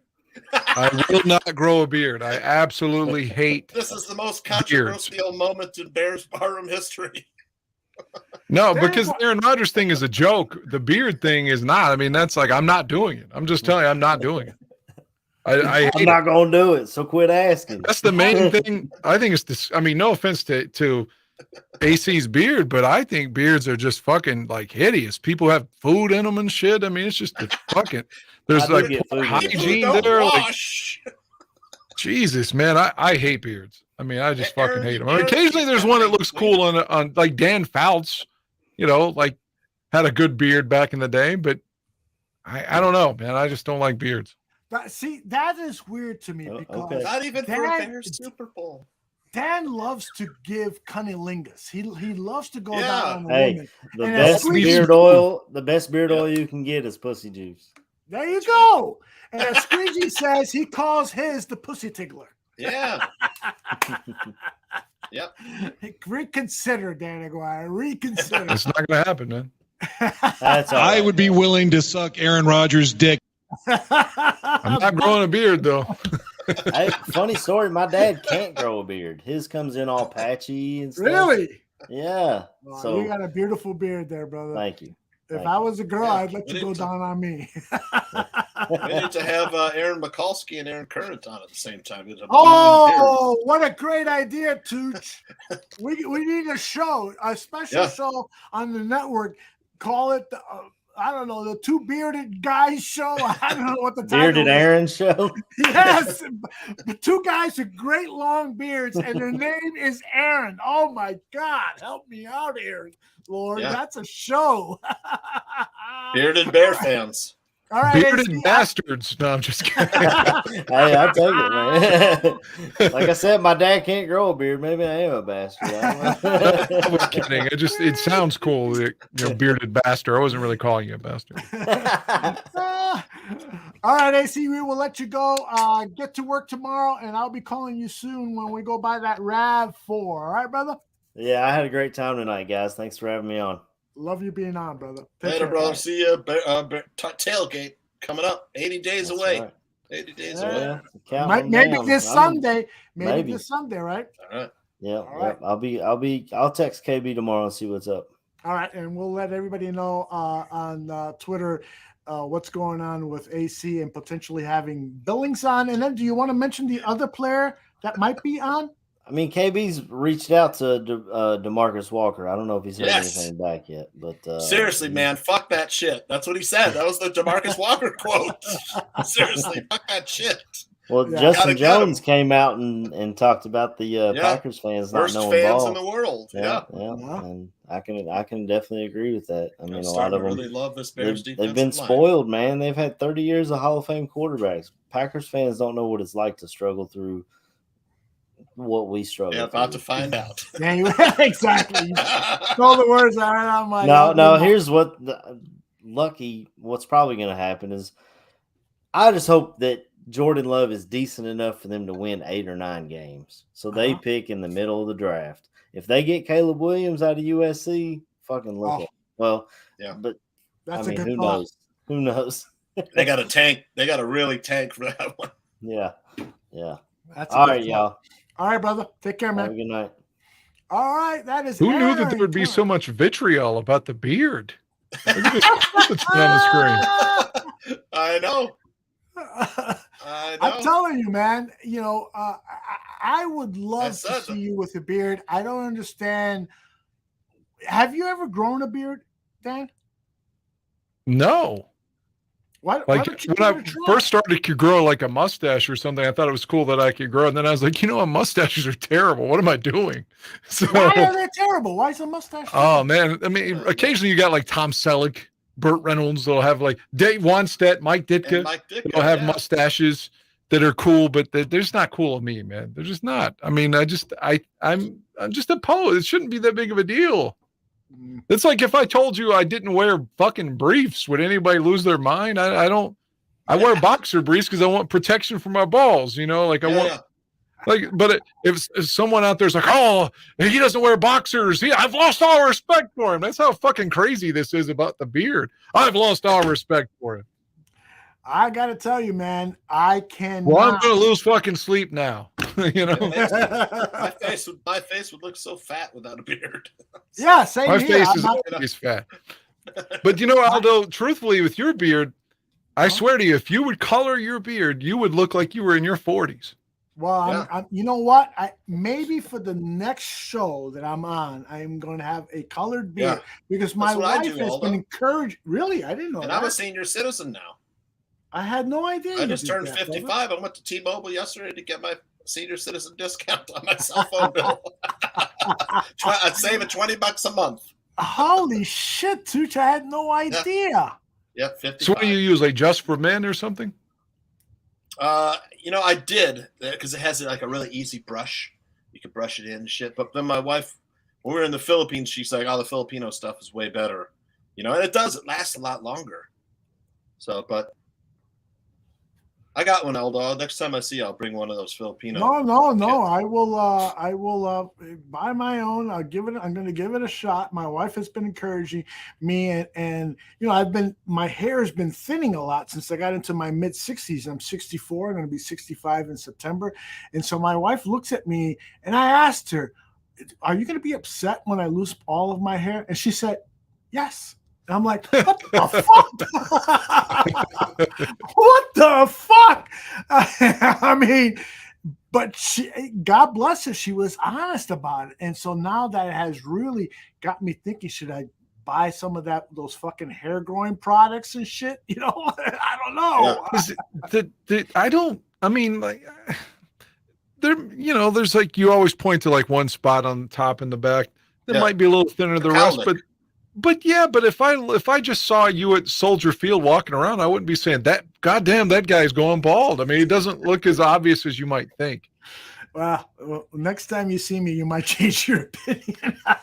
I'm not kidding you. If you just had it, like if your beard was lighter, like darker rather, it would. I mean, you look like you're in your 40s, man. You've aged really well. Or in your 50s. I'll take it. Exactly. Oh my gosh. Shorty says my mother turns 66 in September. Why don't you introduce me to her, man? Wow. I'm not above having an extramarital affair. You know who's going after his mom? Chris Watts. I can't believe we brought Chris over and he fucked my mother. That's right. Part of our plan, Chris, I know you're listening. You listen to our show immediately after you wake up on Wednesday morning. And so we're going to clue you in. Dan and I have a plan. We're going to get you laid when you're here in Chicago. I don't know how we're going to do it, but we're going to try to do it. Heidi? Right. No, I'm just kidding, Heidi. Wow. International sex. Foster has got the fucking list for me. Just for men, hearing aid, Triprocos, Medicaid. I'm on a roll. Yeah, baby. Yeah. All right, good stuff, guys. All right, let's want to talk a little bit more Bears, or should we get into the world of entertainment? What else you got Bears wise? Yeah, a little more Bears. Well, I want to ask. Can I ask the chat room a question? Please. I want to ask the chat room, would you guys grow a beard for a Bears Super Bowl victory? That's all. Okay. I just want to know. I will answer this for real. I'm representing the chat room. If for some reason we knew that my beard would mean the Bears would win, of course I'd grow the beard. I knew you would. But there's no way to quantify that. Thus, I'm not growing the beard. I find beards to be absolutely abhorrently disgusting. Really, that bad? I mean, AC's is fine on him. Like for me, it would just be horrible. It's just like I like tattoos on women. I don't have any on myself. Yeah, that's an interesting thing. I mean, the whole tattoo situation. I don't know how you feel about this, Such, but I love a woman to not have tattoos. Now I respect their choice, and some of them look really cool and some of them don't look really cool. There are some women and men who just get like a tattoo, like if something is going on in their life, I'll stick a tattoo on here that exemplifies my feelings towards abortion, or I'll get a tattoo over here exemplifying my feelings towards the current president, whatever. To me, it just doesn't make sense that you're using your body as a billboard to advertise your feelings about certain things. I don't know how you feel about this, Tooch. What do you think? I mean, I would like to have a tattoo. I just can't afford them. That's like bottom line. You're making all this money. I wouldn't. I mean, they're expensive, man. Like a little one's like $200. Yeah. I wouldn't mind having maybe some kind of runes or barbed wire or something. I don't know if I would have or maybe my kids' names or a heart with my wife's name in it. Something like that. But what do you think, Dan? Would you get a tattoo? No, you don't have they're not for me. I just said if a woman has them, it's not like something like I'm opposed to or that accentuates. Well, maybe sometimes that I think they can be hot, but it's like I'm just sort of like the tattoos. They're fine for other people. They're just not for me. Same thing with beards, man. They're just not me. I think Jeremy might have the chat quote of the show. I shave my whole body, grow a beard, and get a dick piercing and vote for Trump at the Bears. No one can top me saying I would blow Aaron Rodgers for the Super Bowl. There's untoppable. Yeah, I think that's why said Virginia McCaskey could take a shit on my chest, and the old lady from the Detroit Lions from the Ford family. Squeegee says, Dan, you're a hell of a man. That's all right. Dan, you're a hell of a man, and based on your beard phobia, mostly a woman. That's I don't get it. I mean, like, I know beards are like it's like all the women's like, we're shaving our pussies now, and like all the men was like, well, we're taking all the hair that women had between their legs and putting on our faces now. You know what? That's really fascinating about that, because he likes women who have a bush. You know, not that he's gonna exclude any woman who is shaved down there, but he likes women who are hairy down there, hirsute. And so why not have her hirsute facial hair? I mean, I've got like man hair on my chest. I mean, I've got a fucking chest full of hair. That's fine, but I don't like it on my face, man. I like to be smooth. You know, I wish I didn't even have to shave. What if you met like the super My hot hair is chick? long, I guess, for a guy, if someone's really asking about that. Your new girlfriend's like super hot and like, you know, hairy probably, but, you know, and really beautiful. And she's like, Dan, I really want you to grow a beard, you know, so we can have more amazing sex than we're already having right now. Would you grow a beard then? No, man, it's just not me. It's just like asking me to bat left-handed. I'm a right-handed hitter, man. It's not who I am. I got an idea though, Aldo. You know, I'm an idea man. So Yes, what if we do this? We the Bears. Let's say the Bears win the first week at versus Green Bay, and Dan. After the first, we'll consider that game one of a winning streak. So Dan will not shave until the Bears lose, and while it's going on, we every victory. Or every day we can give to Chris Watts Fund to come to America to raise money for Chris Watts to fly here. Would that be something? I just don't want to grow. I don't want to grow a beard. I don't like beards. I don't know why this is an issue. I don't understand. No, the only reason it's an issue is your adamant attitude towards anti-beards. That's what I find fascinating. I find that fascinating. It's like me telling you not to wear deodorant or like not wash your ass. I mean, no, to me, it's that's different. That's different. But you can wash these things. It's not like you don't have. You're not gonna. I mean, it's not like Aldo and I don't wash them. No, we do. I'll shampoo my fucking beard. You know. It's just beards aren't for me. It's just like I don't want like the Weeknd's character on the show has a rat tail. I don't want that either. Mr. Mayhem says, Dan, would you grow a beard for $1 billion? Now, I mean, who's going to give me $1 billion for it? Okay. Elon Musk.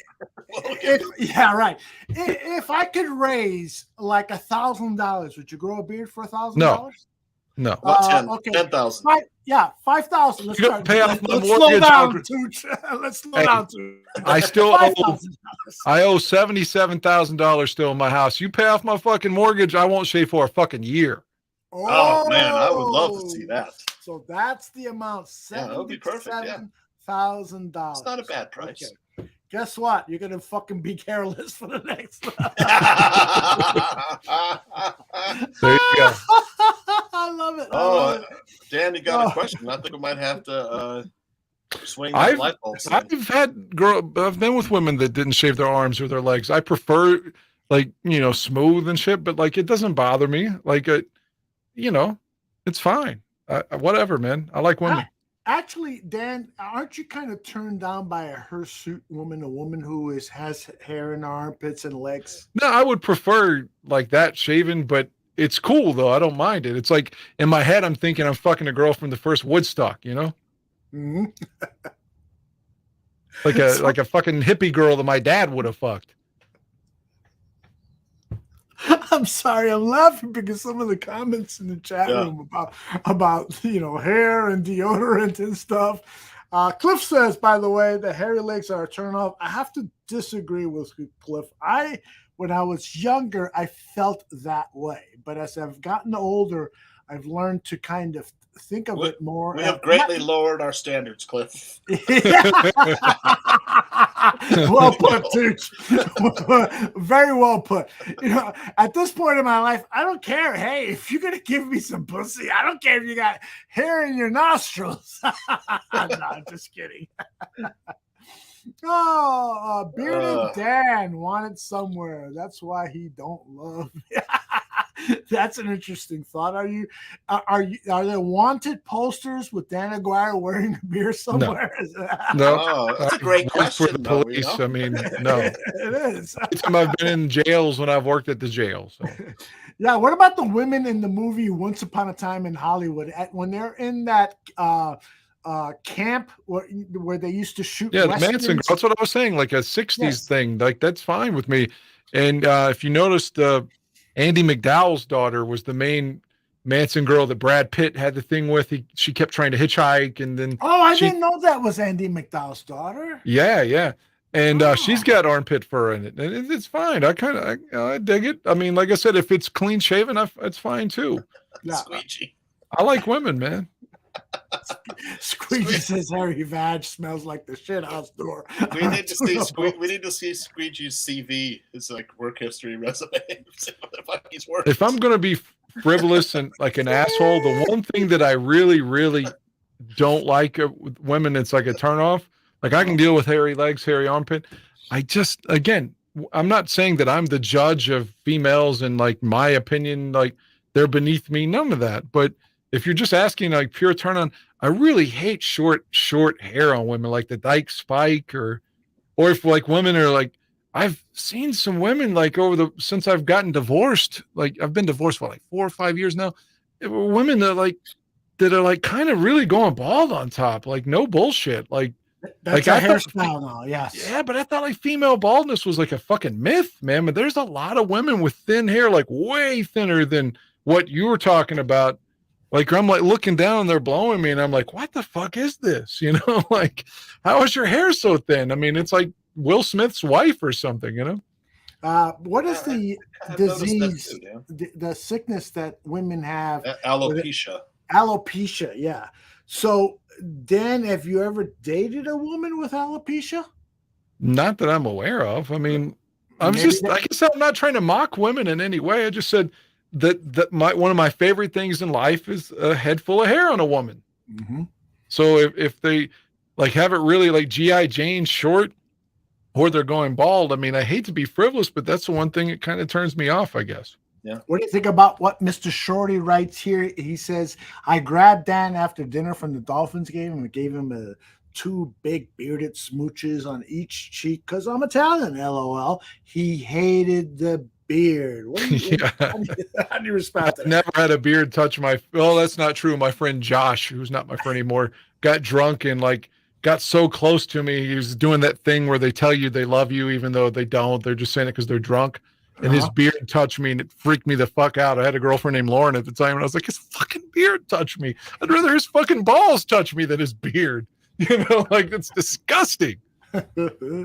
That Cliff asked the question: Would you guys be excited by a bald woman? On the top of her head, no. Sinead O'Connor had that whole thing going on, you know, in the 80s. Beautiful woman. Yeah. Beautiful woman. She's got a lot of mental issues. She's had kids die, and like she's like committed herself. Like she's really struggling. Like where's Trey Busy? We've talked about him earlier. We need him to do a show with her. She's like, I'm not trying to be funny. She's gone through a lot of problems mentally. Whatever happened to Trey? Is he still doing that? What was that the help show that he was helping people? Like, isn't that funny, Dan? You and I were talking about that earlier. Yeah. Trey Busy. Former member of the Barroom Network. It was so funny. Just a funny dude, man. Oh, he's a great guy. Yeah, great guy, funny. Knows his Bears stuff really good, really well. A great guy. And then he went on, gosh, I'm forgetting the title of his show. But I checked his Twitter account. There was no mention of the show. He does have a Twitch channel. So anyway, follow Trey Busy, TreyBizzy. I think that's his Twitter handle. He's a great guy, very knowledgeable about beer. So Trey, if you're listening and want to come on as a guest on the show, let's reach out. That would be a lot of fun, no doubt about it. I shared that opinion and I'm getting heat for it. See, with Retro's quote, I'm like, I told you, I said I'm not looking down on women. You want to know what I'm not attracted to, and that's that. Like, you know, Retro, he's always gunning for Dan. Retro, I'm going to take Trey Busy's thing here. Right, you know who needs to get some pussies? Retro. That's who needs to get laid. I think he had like a 5-way during BCP show on Thursday. Retro loves to push Dan's buttons. Loves to push. I said he's always gunning for Danny. Yeah, he loves the Three Stooges, for fuck's sake. Some corn. It's like Aldo, if you didn't grow up like it back then, because I mean, Little Rascals and Three Stooges were like, it was on all the time. It was like, you could turn it on and have some chuckles and stuff. Shit, I'd rather grow a beer than watch Little Rascals. Full circle. We came full circle. Yeah. Wait a minute. Cliff is saying Farrah Fawcett died of anal cancer? I think she did. Yeah, I think she did. Oh my God, I was not aware of that. That's what I always said to my ex-wife too. I was like, "Fuck, I'll stay with you even if you get ass cancer." Of course, that didn't make her want to be loyal, but that's another story. But I did say that all the time. I was like, "I'll be with you even if you have ass cancer." Thanks for the warning. I won't say that to my wife. Retro says, Dan, I get pussy almost daily. Can you say that? Yes. I knew you were going to say that. And it's different pussy. How important is it, Dan, in your life? Well, not how important, but let me phrase it this way. You've been married and you had sex with the same woman for several years. For a decade. For a decade. Okay. So I didn't cheat. And so not what? So how do you compare the fact that you're getting lots of different sex from different women to having sex with one woman over a decade? I wish it would have worked out. I mean, I would have been happier in that aspect. But I mean, it's cool. Like the things that, I've seen subsequent to that I didn't before. Like before I got married, I'd never been with squirting vagina. I've seen those plenty of times now.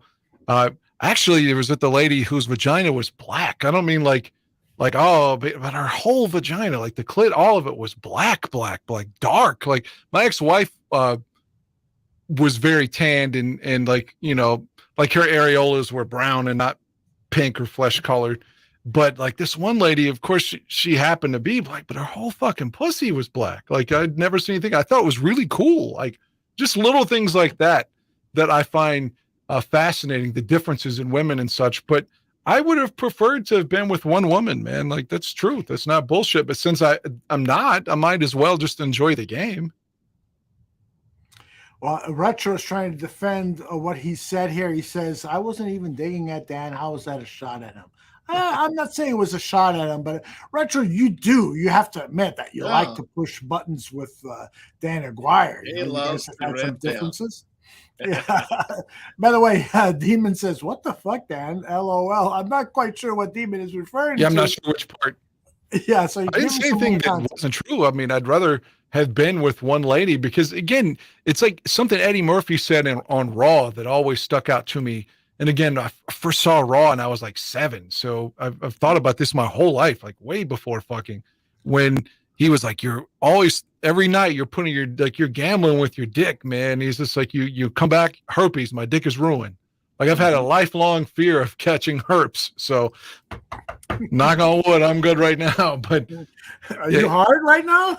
You're knocking on your dick. I didn't knock on my wood. I walked on the counter.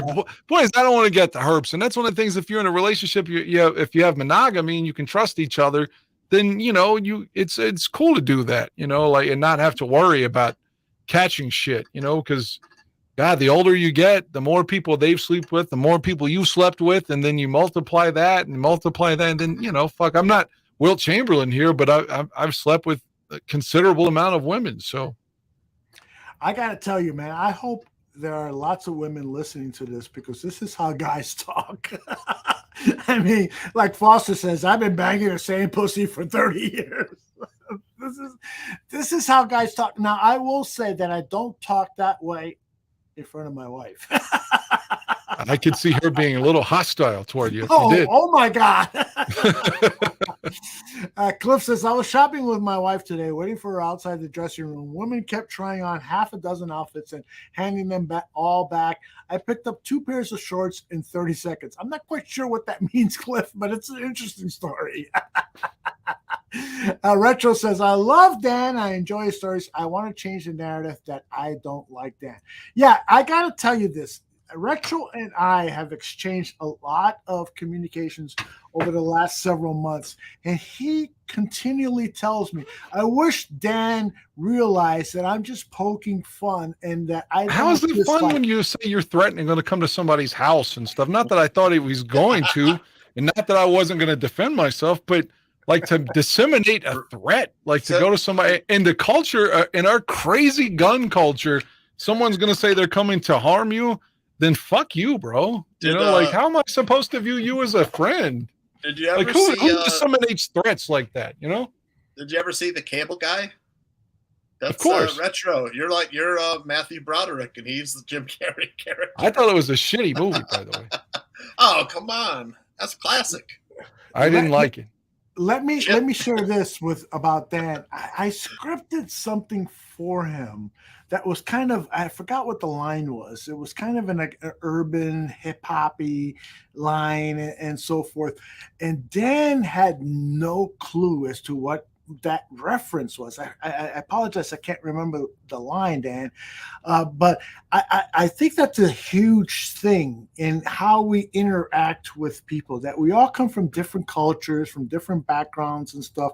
And so the culture and background that Retro comes from is not something that Dan is familiar with, and probably vice versa, right? Is that fair to say, Dan? I don't really know what I don't think that. I think that supersedes culture in the context of America 2023. If someone's saying they're going to come harm you at your house, I don't understand how that's supposed to be cool. And I grew up in an area that's 50-50 white and black in my school. So I'm not one of these motherfuckers who went with two black people their whole life or something. So I've been with women. Like, I'm not some Whitey McWhite here, And I'm not saying that at all, Dan, but you do have to admit that, like, for instance, me, I grew up in an urban background stuff, but I'm not familiar with the hip hop culture from the last 10, 15 years and stuff. There's a lot of phrasing and music and cultural stuff that I'm not familiar with. And by the way, Retro saying, I never said I would hurt you, Dan. I was using the stereotype of people from New Jersey, the mafioso stereotype, when he was making those jokes. Okay. Dan's had it with this conversation. I just we're mending fences here.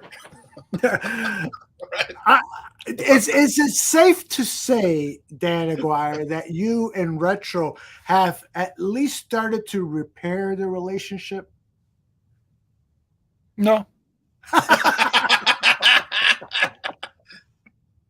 Okay, Retro. Enough of that. We're going to move on to our next topic. At 9:55, right. We're going to start talking a little bit about popular culture, which we always love to do on this show. And so, Tooch, I got to start with you first. Have you been watching HBO's The Idol, perhaps the most controversial show on television, on streaming, on anything? The Idol is definitely the most controversial show right now. Have you seen any episodes? I didn't know about it. I honestly don't know what it is. Tell me. I must know. So, Dan Aguirre, you are the man right now. Why don't you first of all set the stage? We're 3 episodes into a 6-episode season on The Idol. Tell Tooch and our audience what the show is about and your thoughts about the show. All right. I'm going to try to tell you without any prejudice. You know what I mean? Like, not my opinion. I just want to tell you the story. Johnny Depp's daughter is playing a pop star. All right. So she's like Britney Spears or something. Her character doesn't have control of her career. You see, that's one cool aspect of the show, whether it's like she wants to make music that has a little bit more substance to it, but she's got record label people that sell her fucking concert tickets. There's like, it's like Elvis. There's like 12 people's mouths, 120 people's mouths that she's feeding, and they all have a stake in what she's doing, and together are forcing her to do shit she doesn't want to do. And then on top of that, her mother passed away. So now she sort of lacks leadership, and this guy who's played by The Weeknd has come into her life, and enthralled her with passion and sex appeal and all this, and he's pushing all these boundaries with her and convincing her that he can lead her to the path that she wants to take. And there's an extreme amount of vulgarity and sexuality, so I think it's fucking cool in that aspect. But I tried to be as fair about it as I could right there. I could tell you like the next 97 things I don't like about it, though. All right. I think that was an excellent overview of the show. I will add to Euphoria that. Creators. Yes. Creators Well, Tooch, perfect. I mean, you fucking nailed it. Yeah. It is by I forgot the guy's first name. But Barry? Is it Barry? Barry Levinson, is it? Because there's a Barry Levinson who has done lots of movies and TV shows, Homicide, and so I'm wondering. I think it's Sam Levinson. Okay. Sam Levinson, yeah. Yeah, right. Sam Levinson did Euphoria and a couple of other controversial shows, and he is behind this show. And so the criticism is that they hired a female director to do these shows, and they fired her before all of the episodes were done, and they rewrote the scripts and reshot everything. And there's a feeling now that they made the show much more dangerous in terms of focusing on kind of rape culture, because there's, like, for instance, there's this one scene where The Weeknd is telling her, take your panties down, start rubbing that clit, oh, that's a tight pussy, and so forth. And the scenes kind of linger on with this kind of He's eating her pussy in a convertible in the last episode. Yes, in the last episode, there's a lot of controversial scenes where a lot of the critics feel like, hey, they're taking advantage of this woman. We understand that what they're trying to talk about, which is this culture in Hollywood that young women like a Britney Spears and so forth are taking advantage of, but they're doing the same thing to Johnny Depp's daughter that they're complaining about in the show. And so that's the controversial thing. Tooch, you need to watch the show because I value your opinion. Yeah, I value your opinion. I'll get caught up this weekend. Yes, there's only 3 episodes so far. Exactly. So you can devote about 3 hours to it, and then next week we can talk more fully about it. But I do think that you guys were supposed to text me 3 weeks ago. What the fuck? Yeah, I'm sorry. The first time we talked about it was your birthday. That's why you were gone. Okay. You weren't here, and then last week that's you was gone. Yep. That's right. Aldo gave me the night off.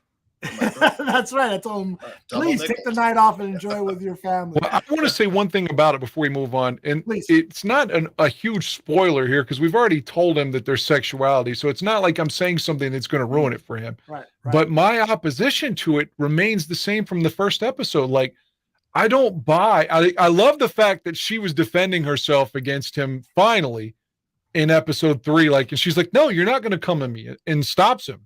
Because he's wanting to come in her. You remember that part, right, Aldo? Yes, absolutely. I'm waiting on you I don't want you to miss what I'm saying. No, I'm hearing every word. But the main thing I said in episode 1 that remains the same. Okay, let's assume for everything bad that Marilyn Manson was accused of. If all that's true, exploiting women and using power and all that, which is kind of like what The Weeknd's character's sort of doing. Like, he's giving her hope in some ways and making her do things against her will. But the reason I don't buy it is because in those cases, Manson's the famous one and the girls aren't. She's the star and he's the nobody. So I just don't buy, like, she wouldn't allow him to come in her. So I don't think she's going to be like, yeah, you can fire my most trusted people and make me fucking public and then beat me with a brush and all this shit. I just don't buy it. He doesn't bring anything to it for her. Like remember the line where she's like, I'm the pro here at music. You're the one who's just starting. Mm-hmm. So if he's just a novice, why would he have this like authority or this pull over her? I don't buy it. I still like the show. Okay. But that's not realistic. She's the one with the power. She's the star. Okay, let me counter that. Please. He is fucking her so good that she's fallen into his trance. And I love that scene where they are at the table and the Weeknd is there. His character, I forgot his character's name, but he's there at the head of the table, Yeah, I noticed symbolically. that. Yeah, At the head of the table. In her house, no less. In her house, exactly. And on that table are like 4 of his followers, people who support everything he says. And there's only like 2 of her people, and one of them has kind of become convinced by the Weeknd's thoughts about how to run her career. So you're talking about the guy, right? Yes, exactly. The guy's on board. The girl thinks he's a piece of shit. Right. Spoiler alert here, Tooch. There was in episode 1, there was revealed a put on social media a shot of Johnny Depp's daughter, Jocelyn is the name of the character, with semen on her face. Somebody had just come on her face. It got leaked to like TMZ or something. Exactly. And so now that one character recommended to the Weeknd character, this kind of guru grooming type guy, recommended that should be the album cover for her next album, for this upcoming album. Like and the Weeknd shot says, on the face? Yes. Which I gotta say, that would I might play that album. They used a good pun. They said like there'll be more hits to come or something like that. A good pun. I think I hate to Nancy say it, Reagan but would come back from the dead if that was the album cover. I hate to say it. When I used to go to Rolling Stone over in Norwood Park and they used to have all the albums there, I hate to say it, but I would buy albums that I never heard of the artist or know the music, but the fucking sexy album cover. I spent $6 on the album. Yeah. But in any case, so I forgot what my point was about this, but there is. You're talking about the dinner, like with he's at the head of the table. Yeah, he's at the head of the table, and he's basically, trying to seduce her with his way of running the business. And as you said, Dan, she says to him, I've been in this business for a long time. You've just started in it. So why would she be listening to him like that? That's my point. But I think it's because he's been fucking her so good. He has seduced her with the way he's fucking her. And these scenes are fairly explicit. You don't see penetration. You don't see his heart on or anything like that. But they've made a lot of people uncomfortable with the sexuality in the show. And I think the Weeknd in Variety just said, I accept all of the criticism that's been leveled at the show, and that's what we're trying to do, is make people uncomfortable, because in the music industry, this shit happens. And so I have to, kind of I don't know how to express it. Pay attention to what their intentions are, because it makes me uncomfortable too. So I think that there's 3 more episodes left, and I want to see it play out. There's only 3? I think it's only a 6 episode season is what I read somewhere. I might have misread that.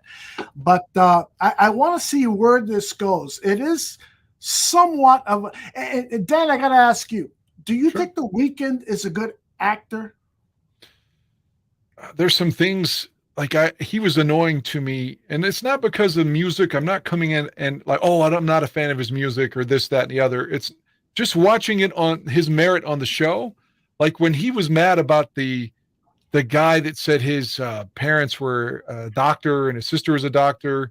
Mm-hmm. And he's like, if you look at my girl again, he's like, I'll fuck you up, or whatever he was saying. It just felt so fake and phony to me. You know what I'm talking about? Where he was bitching at her male assistant, and the guy was like, it's my job to watch her or whatever. Yes. And he had these lines that just felt so forced. Yeah. Again, who am I to criticize his acting? But that's one of the weaknesses of the show thus far. However, his name, his star power is enough to mitigate his weakness as the actor, because he is a star.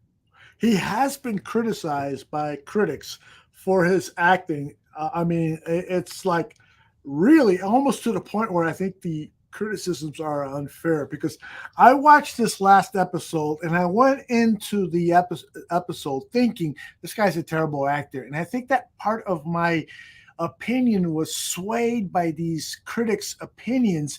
And I saw this week's episode, week 3 episode, and I thought, you know what? I don't know. I think that this guy is a bit persuasive in the fact that he is trying to groom this woman to be his bitch. That is exactly what he's trying to do. He is trying to latch on to his fame, and he is trying to groom her into being the type of star that he wants, which is a slutty, sexual object star. He wants somebody that's dangerous. And I'm finding the whole thing a bit provocative. And I bet a lot of people say, well, you're just fucking as sick as Levinson and The Weeknd, who are the creators of the show. Hey, fuck, maybe I am. But I just find it provocative. Now, my opinion on the whole show is still up, because it is on the, it is, I don't know. It could be terrible. It could be good. I don't know. I want to reserve my opinion until I see the entire series. It's a very interesting show. I've enjoyed the second episode and third episode much better than the first. Yes, I would agree with that. It's gotten better overall. But again, my whole opposition to it isn't overall on the show. It's just, I feel like that power structure within the two characters isn't realistic. And that's the part that I keep beating in my head that hurts the show to me. Because if it's something that just feels so exaggerated and not plausible, then it hurts my liking of it. Absolutely. And I just don't think if these two characters were real, that he would have that hold on her. I don't give a fuck how good he fucks. I mean, she's the rich star and he's just the fucking guy that owns a bar. I mean, there's how many guys own a bar in LA or a fucking club? Yeah. She's the pop star. She's the one with the stroke and the authority. And she did take up for herself finally, as I said. Yes. So, but the one thing, Dan, excuse me for interrupting you. Please. She is coming off, her mom died. And so he has caught her in a very, what's the word? Vulnerable state. Vulnerable. There's the word. Vulnerable state. And so if he is really a predator, as he is seemingly like, then he has caught the perfect person, a woman who is grieving her mom's death and just can't, and a mom who physically abused her because she was managing her career in a physically abusive way, right? Yeah, and that's going to be a part that shocks people, and I don't want to ruin it for Tooch on episode 3 with the brush. Oh, go ahead. Tooch can catch up. I don't know if this would happen, is all I'm saying. I feel like she would be like, motherfucker, you hit me with that brush. Mm-hmm. You can take your shit and get the fuck out. You're not going to touch me with that brush. Mm-hmm. You know, that's the way I feel like it would really go down. But I'm going to enjoy the show the best I can, but that's my honest opinion. I think that this is fiction on fiction. Like the other stuff I find fascinating because it could be real. Like you could be a pop. Remember Russell Brand was married to Katy Perry? Yes. Well, Russell Brand, like a decade after they broke up, finally talked about it and said part of the reason they broke up was because Katy Perry hated her fucking music career. She hated that she was making all these pop songs that she wasn't proud of. And Russell basically gave her an ultimatum and was like, you either be yourself. I can't be with you if you're going to play this plastic fake version of yourself. Wow. And she chose the career over being herself. So he fucking on principle left her and didn't want her money or anything. Like she made a lot more money than he did. He could have gotten, a piece of all of it, didn't want any of it. But he left her on principle because she wouldn't give up making, like he said, just mindless bullshit pop music that had no substance whatsoever. And she knew that too. So the point being, the fact that Jocelyn's character is being forced to make a single that she doesn't want to do. She didn't like the music video, the setup and all this. I find all that to be fascinating because I hadn't really given that enough thought to someone like Britney Spears. Maybe she didn't want to dress like a whore when she was 16 and Hit Me Baby, One More Baby, whatever that fucking song was called. Like maybe people did force her to do these things, and the way the industry works, like with, the writer comes down and this person with the tickets, how it's all so interconnected. I hadn't really thought of it that way. So it's really cool in that aspect. It really is a business. Yes. That's the what I find to be the most fascinating part of this series, Tooch, is that I think they might be doing an expose on what has the music industry in Hollywood been doing to young girls like Britney Spears and on and on. Who knows if Ariana Grande has been treated the same way. In episode 2, Tooch, you will see an incredible scene of her shooting a music video, the Jocelyn character shooting a music video, and she really wants it to be special and to be done the right way, to the point where it becomes, you got to agree with me here, Dan, that scene was riveting. It was fucking like her feet riveting. are bleeding and stuff. Is that what you're talking about? Yes, exactly. Yeah, that's why I do agree with you, that aspect of it. And she's killing herself physically for a video that she doesn't even really believe in, and a song that she doesn't believe in, but she feels like she has to do it. Right. And when you're an established star and you have to do what other people tell you, I guess I felt like, you're like, let's just say this was Britney Spears, just as an example. If you're on your third album, you figure you got enough dick to be like, hey, I'm Britney Spears and I'm doing what I want, but maybe they don't. Mm-hmm. And like that aspect is fascinating to me, like in a negative way, but I like that her character wants to make music that she's proud of. But she's afraid. She says something like, people can't relate to me. And if they did, they wouldn't like me anymore. Right. She's afraid to show vulnerability. And I feel like that is like what the essence of regular people are too. Like whether you're dating or whatever, there's so many people that have this bravado shit that they don't want to show you who they really are. So I find that again to be incredibly realistic that she said that. The only thing I don't like is the power structure within their relationship. That's the part I don't buy. Yeah, I can see why you feel that way. I got to tell you why.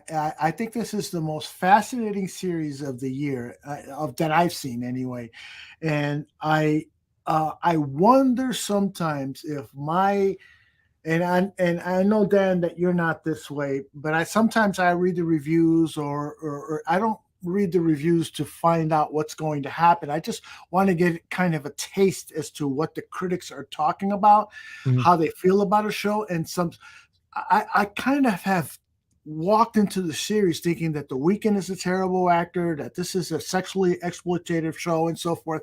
But it is in a certain extent. It is in a certain extent, but I also wonder, are their intentions well grounded in terms of they really want to expose what Hollywood has done to stars like Britney Spears, and so that their way of doing that is to show the ugly part of it. And maybe they've gone a little too far, but maybe the intentions aren't what some of the critics are saying, which is this is exploitative. These guys are probably jacking off while they're watching the rushes every night and so forth, because it is incredibly, Tooch, we talked about this when you were out last week or 2 weeks ago. There's a scene where she's masturbating and choking herself, and it's like, what the fuck is going on here? There are that again. I'm not the standard. I'm not the standard of like men or anything like that. So I'm not, just with my own experiences. I've met several women that wanted to be choked, and it makes me nervous because I don't want them to be able, like, if I don't know my strength and I leave a bruise, I don't want them to be able to say that I hurt them and I was mean and he tried to do that. Like, I'm very wary of it, but I know there is a subculture of the women that want to do that and want to be choked. And it does make me feel really uncomfortable because the moment the woman is upset at you, that's where they go, like, oh my God, he tried to fuck, whatever. So you got to be wary of that as the guy. But with regards to her character on the show, I don't know any woman that's doing that but I'm not saying that it's not plausible, but I don't know women that are choking themselves and they're masturbating. I feel like that's an example of the show desperate to offend or to gain attention. Yeah. It's like the movie Showgirls, like where it's just like, it's so it's like, please be offended, please be turned on, but please notice something. You've got to notice our show so hard. It's like, it almost seems a little like it's desperate. Yeah. It's desperation in some regards, that I feel like that they want attention so bad with it that it's almost something I would criticize. Yeah. Interesting comments in the chat room. We can't get to them all, but let's change the subject here. I want to know from Tooch, what have you been watching, and what have you seen that you want to share with us? Anything good or anything that you want us to stay away from? Well, I mean, I'm still watching. There's like 2 episodes left. I've been watching that Silo show. It's got a really good cast. It's a nice mystery. It's kind of, I don't know, science fiction-y. And then I watched a movie called Champions with Woody Harrelson, because my brother said it was filmed in Des Moines. So it's Woody Harrelson. He's a basketball coach. And I've heard of that. Yeah. Yeah, he coaches like a Special Olympics basketball team. It's got Dee from It's Always Sunny in Philadelphia, and Cheech from Cheech and Chong. Oh, wow. It was funny. It was cute. It was one of those good happy feeling sports movies, So it was good. Yeah, it's called Champions. I think it's on Netflix. It's on Netflix or no, Amazon maybe. It's Woody Harrelson, but yeah, they had some shots at Des Moines and stuff. He was like an assistant coach on a fictional Iowa, like D-League basketball team.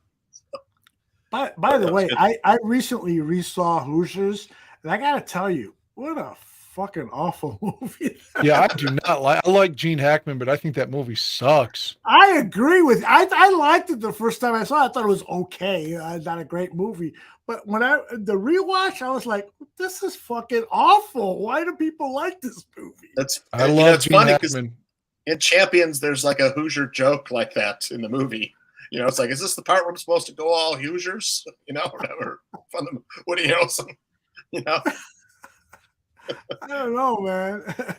I'm sure I'm gonna upset people in the chat room with my opinions on Hoosiers. But all right, Dan, what have you seen that you want to share with people? I watched that 3-part documentary on Netflix regarding Arnold Schwarzenegger. Yeah, well, how's that? Yeah, the first part is about his history and how it leads him to bodybuilding and how it leads him to America. And the second act is more or less his movie career, and the third act is his political career. A lot of good things in it, man. Like there was this, he was fascinated by American film, so he automatically wanted to come to America, but he saw this I forget his name, this guy that played Hercules, and he saw him on the screen, this Italian gentleman, and saw this body, and immediately was like, not like, oh, it'd be great to have that body. He's like, I'm going to get that body. He was a little kid. He was like 8 years old. He's like, that's going to be me. And then he like, it was further cemented by, he was at a store and saw the guy on the cover of a magazine too. And then years later, when he's still not famous, he's like 17 or 18, he meets him. He meets his idol and they're working out together. And like he beats him in a competition later, and he feels guilty because he's like, maybe I should have set this one out because, he's in his 40s and he's my fucking idol. And like, and hearing those stories was quite amazing to me. And then he talked about his parents, and he said that the thing that drove him was that he knew that there was a better life out there for him. Yeah, their childhood sucked. The dad was the Nazi, and the mom was a workaholic. It scrubbed their floors, and he knew that this couldn't be for him. But that drove him no matter what. But that same childhood killed his son, his brother. Wow. Like his brother wasn't as strong as he was. He said mentally, and it's like, it made him an alcoholic and depressed and all these things. Like the thing that drove him, that made him successful, is the thing that killed his brother. Whoa. So it gets really deep. And then he talks about how he ruined his marriage with Maria Shriver. And he's like, he just said, I fucked up. My fuck up cost me everything. Wow. And he's like, and he said that, he's got that love child, and he's like, and he's, I think his love child's name was Joseph. He's like, I love Joseph. I don't want Joseph to ever think that he's not loved and not welcomed into this world. He's like, it's a bad situation for everybody, and it's all my fault. He's like, we still I gotta see this. This is awesome. he's like, we still get together, and Marie and I are cordial, but it's not the same. We're not under one roof, and I know that it's my fuck up too. Yeah. It's hard to live with that knowing. He said, I had an affair in 1996, and he said, I can't defend it. I won't defend it. I fucked up. Wow. I got to tell you, too, of all the women he could have an affair with, I know this sounds so misogynistic. Yeah, but the lady was cleaning for him, yeah. Oh, my goodness. He was clearly just willing to stick his dick into anyone. If I would have been there, he would have been fucking me in the ass. By the way, Cliff says Arnold has issues because he's a Democrat. Wait a minute. Arnold was a Republican. Yeah, he won Republican, office. and he says that on there. He's like, he desperately wanted both sides to work together, and he hired a Democrat for his chief of staff because he said she was tired of working with Democrats and I was tired of working with Republicans, and we thought, well, fuck it, let's try doing it together. Mm-hmm. And so he's a Republican, but he did believe in climate change. So. Yeah. I got to tell you, and I'm not going to go here, but I just want to say this. Coming into tonight's show, I really wanted to talk a lot about politics because of what's been going on with the Trump indictment, with what happened with Hunter Biden, what happened with DeSantis and stuff. Well, let's do that maybe next week, or I've talked to Dan about maybe us doing a special that's politics related and so forth. So I don't want to cloud that, but I have a lot to get off my chest regarding what is happening in the world of politics right now. I just think that a lot of people need to kind of step back, take a big deep breath of air, and kind of reevaluate their thinking on certain things. And yes, Cliff, you're all right. That is a hand slap that Hunter Biden got. There is no doubt in my mind that if I would have committed the same crimes, that I would be facing a much harsher penalty than perhaps Hunter Biden is going to face. There's no doubt about it. But it is interesting that this was a 5-year investigation. A 5-year investigation, much longer than any of the other investigations that have been going on or have gone on certain other alleged criminals in politics. And this is all they came up with. Come on, man. Yeah, it's like, my tax dollars. What is going on here? They won't criticize Trump for anything. Not one thing. It's unbelievable. But they have this like fucking hard on for Benghazi or Joe Biden's son. Like every time Trump is investigated for anything, it's a witch hunt. But when there is a legitimate witch hunt, when they have 175 hearings over Benghazi, and every time Hillary Clinton's exonerated, and every time now they got Hunter Biden, okay. But it's like, that's the definition of a witch hunt if you're going like a decade after somebody, but yet they won't review anything with the Trump. So I don't want to alienate anybody either, but it's just like, we're not going to convince anybody. Right. And not that we're trying to, but like his supporters, they will go to the grave, like defending him. If he touches kids or murders, they will find a way to blame Democrats. It's disgusting in some regards. So here's half the country would say the same thing about the other side. That's what you all don't understand. See, but I think that there is it isn't a fair comparison. Like, for instance, here's a perfect we would say the same thing though. Dude, here's a perfect example. Hold on, guys. Here's a perfect example. Shorty says, I stopped paying attention to politics. They don't give two fucks about us, so I reciprocate. Right. But here's the thing. So Biden and the Democrats pass a massive infrastructure bill. So when you see those potholes filled, that new highway, that new school, that new hospital and so forth, that wasn't because any of the Republicans in office voted for it. It was all Democrat voted for bills. Now, the Republicans will take credit for it, and we've already seen evidence of that, them taking pictures in front of the breaking ground and so forth. So they do care. The Democratic Party is for the middle class. It's the only reason that I give them my support, despite the fact that they are politicians, and I hate politics. Terrible politicians. So, Tooch, I don't. What happened to Aldo? I don't know. Aldo? Okay, he's back. I got him so upset that he left. I accidentally pressed the wrong button or something. But I just don't understand why hardworking people like Tooch and Cliff Victoria and so forth don't see what is happening here. The Republicans and we say the same thing about you that you don't see. But no Democrat tried to overthrow the fucking government like January 6th. No, nobody did. No, that hasn't happened. That's a fact. See, and Cliff says that the Democrats are controlled by billionaires. That is so fucking not just false. Democrats, Republicans too. Controlled by Thank you, billionaires. Tooch. Thank you, Tooch. But And you are here's right. here's why the Democrats are terrible politicians. It goes down to foreign policy. Because here we are in Ukraine, and we're sending $100 billion to Ukraine. The taxpayers, we ask, a majority of taxpayers would say, I don't want my money going for war because Russia's a nuclear power, the proliferation of nuclear weapons. I don't want to die in a nuclear war. Leave it alone. And $130 billion could fund Social Security for quite a long time for our people who need that. I want to rely on Social Security. I don't give a crap about Ukraine war, Russia war. You know, I don't. I hate war. And Democrats used to be the party What of would peace. Ronald Reagan They're say the about party what of he just war said? now. Democrats are the party of war now. They're hard on for war.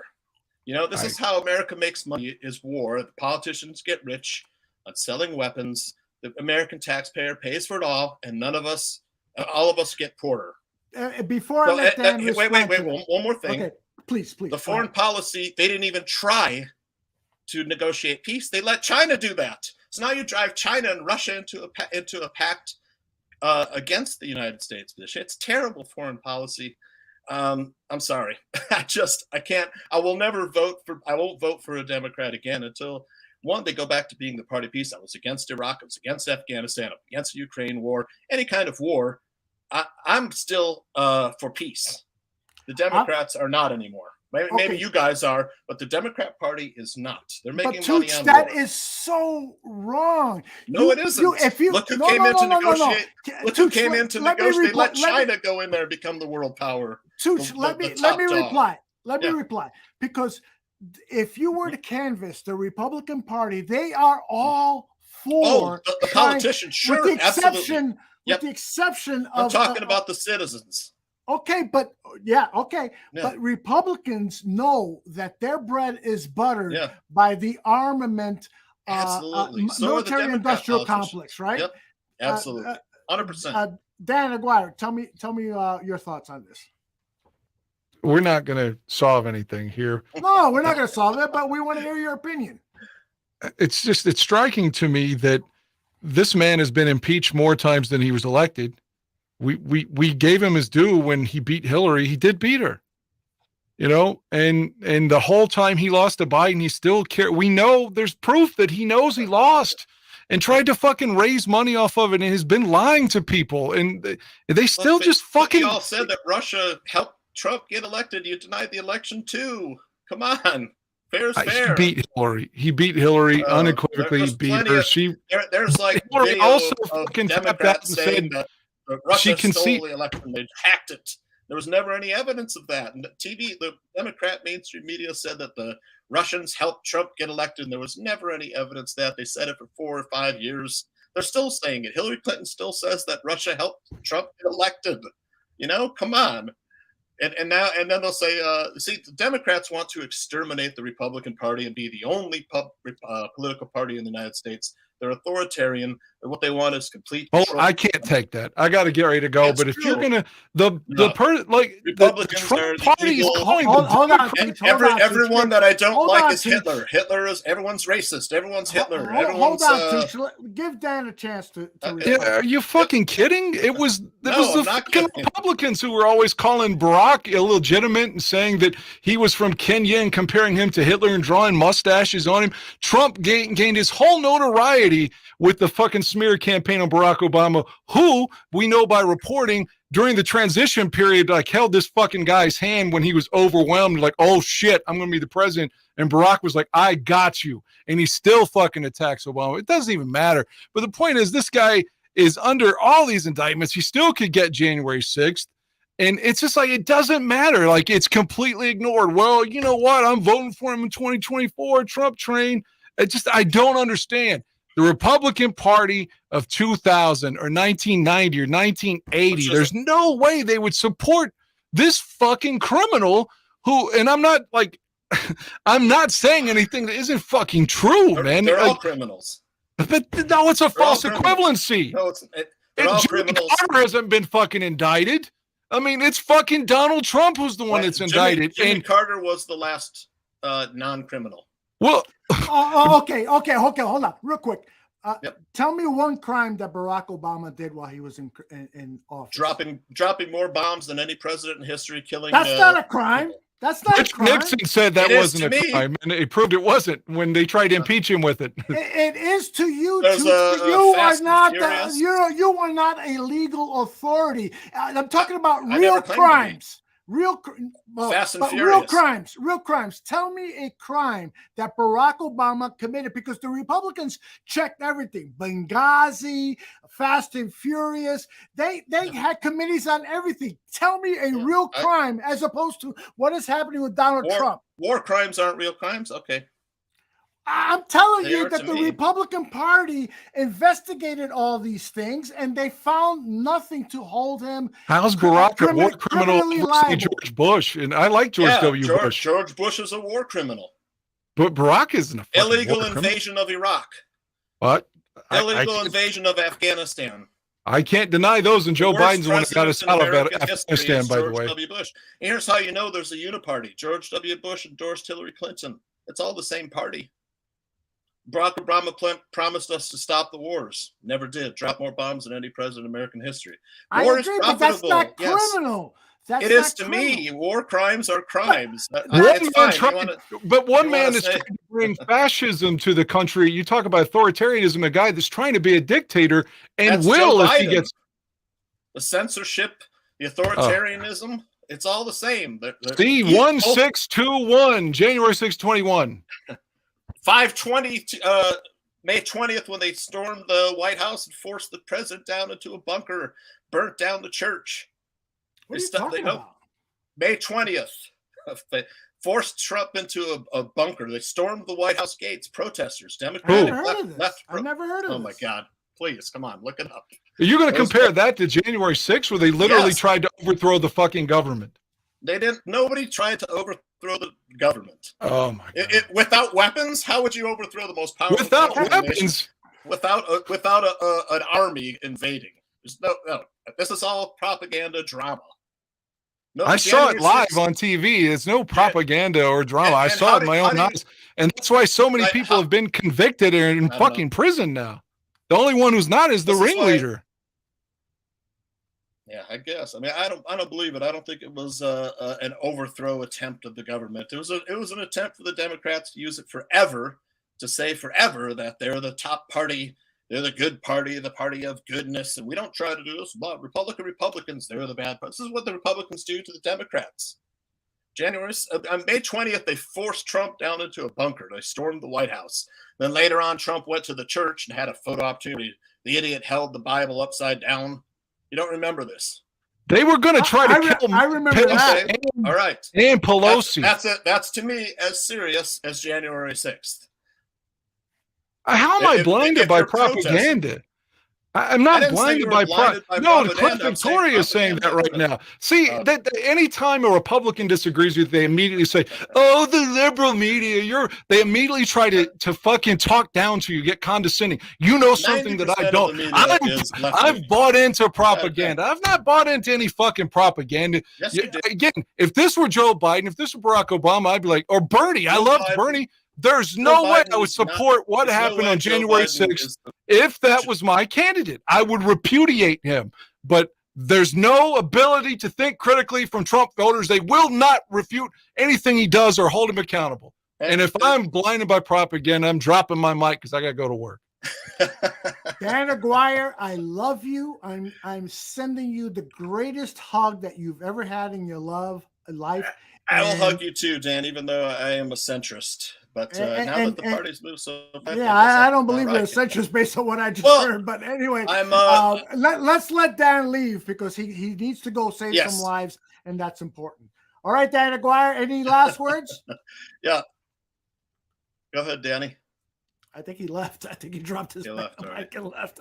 No, I mean, look, neither side likes admitting that they might be wrong. You know, I mean, Democrats don't like to admit they're wrong. Just ask them. They're never wrong. But 90% of the mainstream media is left-leaning. You know, they support the Democrats. They wash over everything. The questions that Joe Biden gets are so fucking easy. They hold Republicans to the fire no matter what. I mean, I don't like the one-sidedness of the media, and that's part of what keeps driving me away from the Democratic Party. I don't want shit fed down my throat. I don't need shit fed down my throat. I can think critically. But I disagree with you, John. You can't think critically. We've had this discussion before. I think, and I would say the same. My side would say the same thing about your side. Well, but I will tell you. So, for instance, let me ask you this question, Tooch. Yeah, go ahead. Yep. What are one or two negatives about Donald Trump? All right, hold on. There's so many. There's so many. Okay, just give me one or two. There's so many. He constantly puts his foot in his mouth. He constantly says like crass things. He doesn't need to belittle people. There's no reason. I don't like at all how he's an egotist. The ego is and I mean you can live with that, but it's off-putting. You know, I can't stand his mouth. You know, his mouth looks like a round. I just hate that. I hate that. But I loved a lot of the right. Is Trump racist? Not anymore. About as much as Joe Biden is racist. Really? Tell me more about that. Why do you think Joe Biden is racist? Because if you go back and listen, there's plenty of video on C-SPAN in the past or on YouTube where you know, Joe Biden was a segregationist saying end this, end that. You know, he was mentored by what's that guy's name? The former Ku Klux Klan. And Biden was called the Delaware Dixiecrat for a reason. I mean, there's plenty of. He didn't want his kids on the bus with N-words. You know, I mean that's on video on YouTube. Have you ever seen it? No, I've never seen it. But go back and look for it. Because they're both racists, you know. But here, here. Let me finish this real quick, please. Every person of any skin color has the propensity to be racist. You know, black people don't like Asians. You know, I mean, it's up to the individual to not be. You know, Asians might not like black people. Mexicans might not like black people. White people don't like black people, or Mexicans don't like white people. You know, every race has the propensity to be racist. Stupid. You know how you get rid of racism? Stop talking about it. No, stop talking about it and get together. Get together. Stop being racist. Stop the propensity. Treat everyone by their actions and by their virtues and as an equal. That's how you get rid of it. But every race has the propensity for racism, no matter what color your skin is. I agree with that. There's no doubt about it. Now let me respond without you interrupting me, like I did not interrupt you. Okay? Yes, sir. Yep. So, like when Cliff Victoria likes to go on the chat room and he's repeatedly say, "I don't look at race. Race is not important to me." I think that's a wrong attitude to take. The reason why is that Black people in this country have been victimized. They've been oppressed in so many different ways. It's important. In the past. Wait. In the past, but even today, Tooch, it happens today. If I'll give you an example. Yeah. If you know, I have been in a position in corporate America to look at resumes from people who are coming in. There has been from the HR departments that I have worked where they will take out a resume from somebody named Tyrone Williams and then pass on a resume of somebody named Jack Smith. That is racism, because they immediately have said, well, that's a black name, Tyrone. Was this recently? Yeah, well, when I was in corporate America 6-7 years ago, but it still happens today. If you were to ask any black person, when they go into a store and they got a security guy following them and they're not following a white person, all these stories we see about Karen, there's still systemic racism happening today in America. And another important point that we have to understand about racism is that because of the racism that happened for 200 years of slavery, 100 and some years of Jim Crow, that has prohibited black people and people of color from establishing generational wealth. That's important to realize that. Except because for sports players have generational well, wealth. but that's a small, very small minority. You're talking about 0.01% of the black population. Yep. So generational wealth has been stopped by white systemic racism in America. There is so much that white people don't understand about racism in the United States that really is important. And so you got a guy like Cliff's governor in Florida who is trying to prohibit the learning of this stuff in schools by stopping books and classes in school that will prohibit you from learning that. From kindergarten through third grade. And I'm not sure that's correct. That is what the bill says. Yes. Well, yes, but the Democrat talking point, Democrat propaganda. But continue, because I understand. If that's what the bill says, and that's what the bill says. But I don't agree that type of stuff should be taught to people of that age. So if that's in the bill, then I think that is correct. But we should be teaching people that. Do you think that we should be teaching children today that white people are inherently bad? No, I think that we should be teaching people that white people in the past, white people in power have been bad. In the past, yep. Right, in the past, there's no doubt. And I agree that it is a perpetuation of past perceptions that I'm not going to disagree with you, because for many years until affirmative action and civil rights, the Civil Rights Act, there weren't positive steps made, but today I think. If you would ask plenty of people, and I'm not going to say it's true, but there's nothing that, and this is the way it should be. There's nothing that any person of color should do. Could do that anybody else could do that they can't do. You know what I'm saying? I don't think that they should be prohibited. And there's nothing that's prohibiting them from doing anything any other person could do. Like there's nothing. There's nothing I could do that a black person or person of color can't do in this country. There's no law that's prohibiting, but individuals have a self-perpetuating past perception that is causing this issue. That's why I kept saying that it's inside the individual to look inside themselves and not keep perpetuating it.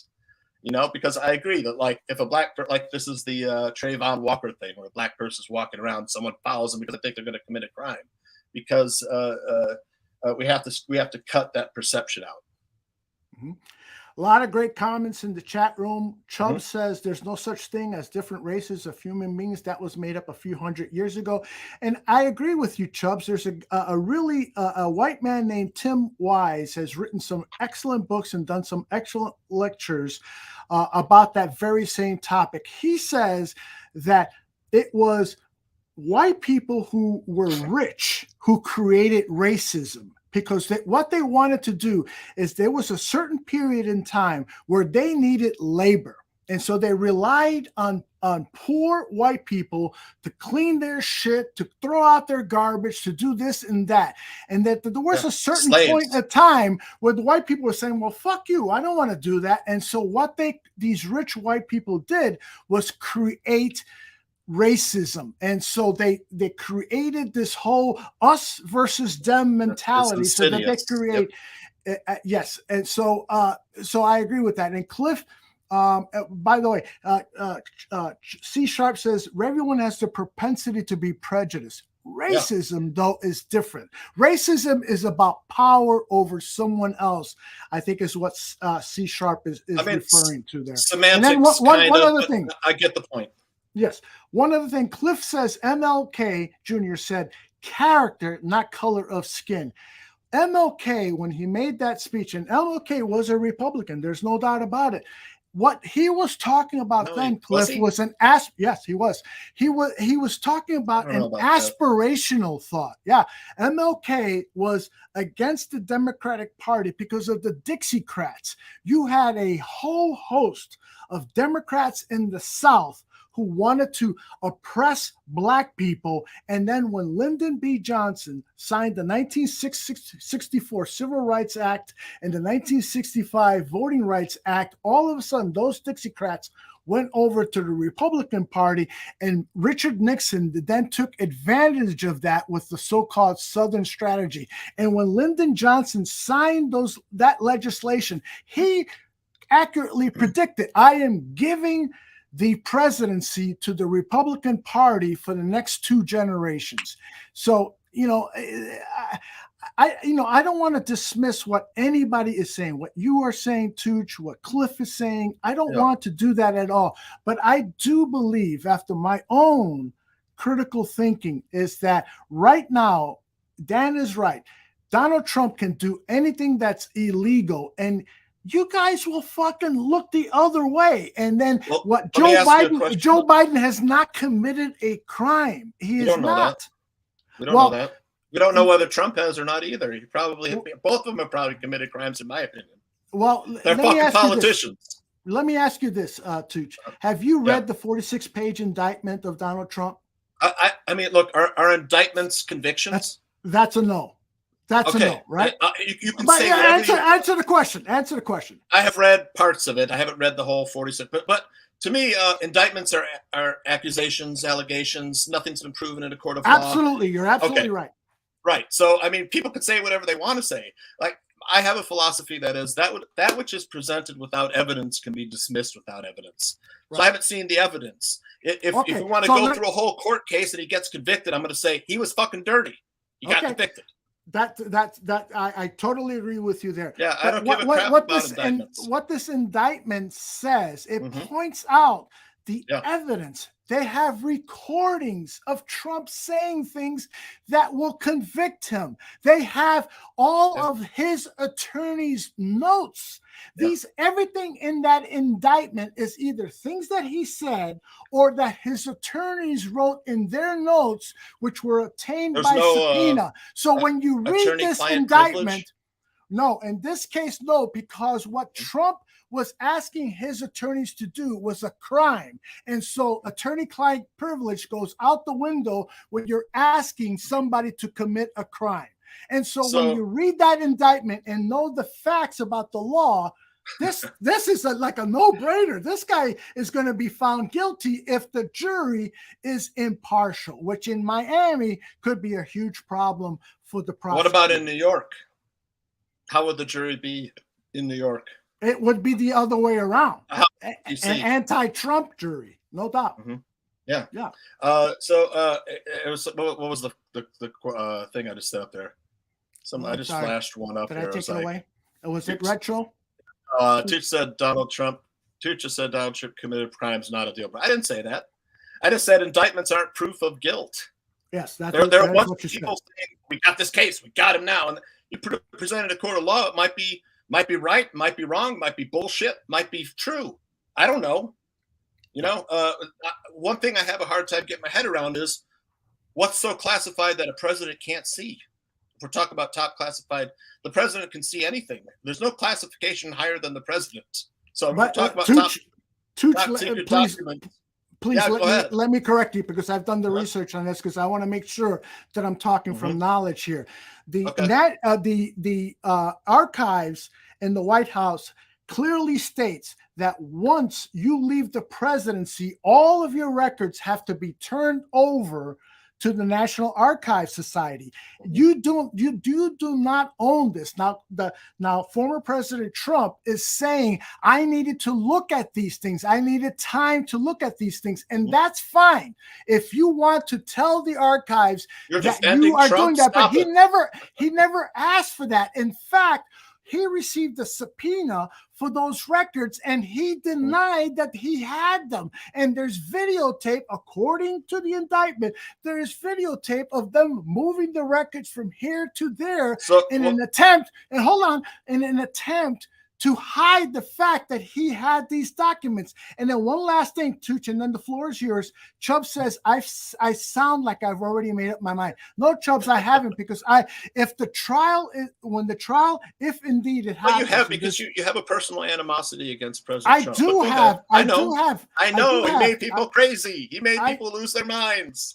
Well, I think he's a terrible human being. I think Joe Biden is a terrible human being, but I'm giving him a chance. Fine. I'm not a Biden lover by any means. I held my nose when I voted for him and for Hillary Clinton. But my point towards Chubb, I love that you just said that. Yeah, I did. I love that you just said that. But it's probably for different reasons, because I'm a far left liberal and I want a president who is a far left liberal, like Bernie Sanders. But what again, let me just answer. Hold on. Bernie yes, too. You're right. Yes. But let me just answer Chubb's thing here. I have not really made up my mind, because if I was selected to potentially be on that jury, I would swear on the Bible that I will listen to the facts and I will make a decision, just like many other Republicans with Trump did on cases that he was up against. Trump lovers voted guilty against Trump because they were following the rule of the law. And I would swear on my kid's life that I would do the same thing. And I know you would, Tooch. I know you would. And so while I feel like he's probably guilty based on what I read on those indictments, I am not going to say that he is guilty, because he is presumed innocent until proven guilty. Go ahead. And that's the whole foundation of our country. What makes it beautiful is innocent until proven guilty. But in the court of public opinion, Donald Trump has a propensity for being guilty before proven innocent. But I'm not. Look, I hated Trump. My guy was Bernie Sanders. I love Bernie. Then the Democrat Party screwed him over. I thought Bernie had a great chance of being president. I thought we could have gotten this country on track for some good things. But I don't like the fact that Democratic party kind of said that, hey, it's Hillary's turn. It's nobody's fucking turn. The people decide. The people decide, not the elites, not the people in power. And that's why I have a problem with both some people in the Republican Party and a lot of people in the Democratic Party, is that their power has made them authoritarian over the citizen. We had the James Clapper, American, we're not spying on Americans, Edward Snowden revealed. Liars. That was under the Barack Obama administration. I don't want my government spying on everything I do. Fuck you. Get to work. You don't need to look at my porn habits. But I mean, I don't know whether see, Democrats think that Trump is authoritarian, and I think that Democrats are trending toward authoritarianism. Give me an example of that. Because the suppression of free speech coming from the left, I agree with that. I agree. Me. Totally, totally. Because you want to say like I'll just give you an example. Right now it's like there's only people say there's only two genders, and people say, oh my God, you're homophobic, racist, blah blah blah. There's a million genders of spectrum. Well, I don't know. For as long as I've known, there's only been men and women, and because if you were to put 10 men and 10 women on a deserted island and come back in 100 years to have a thriving community, if you were to put 10 men on a desert island with 10 transgender women, you'd have 20 fucking skeletons. You know, I'm just saying. I didn't create experiential reality. You know, I don't know whether there's a God or not. I have a few basic philosophies, and one is that whether or not there's a God. Hey, Tooch, can I interrupt you just for a second? Because I really got to take a piss. So while you're talking, I will put up the weather for Chicago, and please continue, and then I will join you in 30 seconds, okay? Do I talk for a while? Yes, please. Talk about the weather. I love this weather, girl. I'll tell you that. I would. There are things I would do to this weather girl, which is so cute. You know, and wearing the hair parted in the middle, that's not a lot of people can get away with that. The dress, fantastic. The butt. I probably shouldn't be doing this here, but 12 skeleton shorty. Yeah, right. I should take this time to plug the BCP show with Shorty, if that's okay. I was on BCP Thursday. You should go back and listen. We had Foster and PJ, and I had never been on a show with PJ. PJ is my guy. I love PJ. And Shorty does a great job on the show, so check it out Thursdays. And Shorty, keep the show on Thursdays. I mean, if you want me to pop in, Mondays are really hard for me. Yeah, I was down with BCP, Cliff. I forgot the profound thought I was going to have, but I'm sorry. I didn't create experiential reality. I don't know whether God did, or I don't know whether there's a God or not. And nobody ever came back to tell me that there was one. But I will tell you that whether or not there is a God, you should comport your life as if there is one, by being a good person, because you make the world a better place when you act as if there is a God who will either grant you salvation or whatever. You know, but that's called Pascal's wager. And, you know, me being a gambling man, Blaise Pascal had always said that, look, you should act and pray and believe in God, because if there's no God, you haven't lost anything. If there is a God, you've gained something. That's called Pascal's wager. You know, so I kind of believe that my philosophy along the lines is that you should act as if there is one. You know, and you always do good in your life. And I'm not super religious. I was raised Catholic. You know, like Aldo probably. Latin. Aldo and I both are descended from Latin speaking countries, and the Roman Catholic Church. But recently, I've been going to what my daughters call the Rock and Roll Church, on Sundays. And it's in West Des Moines, and they put 2 singers in America's Got Talent. So I go there, and their band is freaking fantastic. And they're singing. It's not all Jesus-y and God-y and stuff like that, but the music is fantastic. They had a woman that sang like Bonnie Raitt last week, and she belted out this tune. Man, I got some feels. You know, I go there, and everyone's friendly. There's people of all races and colors. Nice.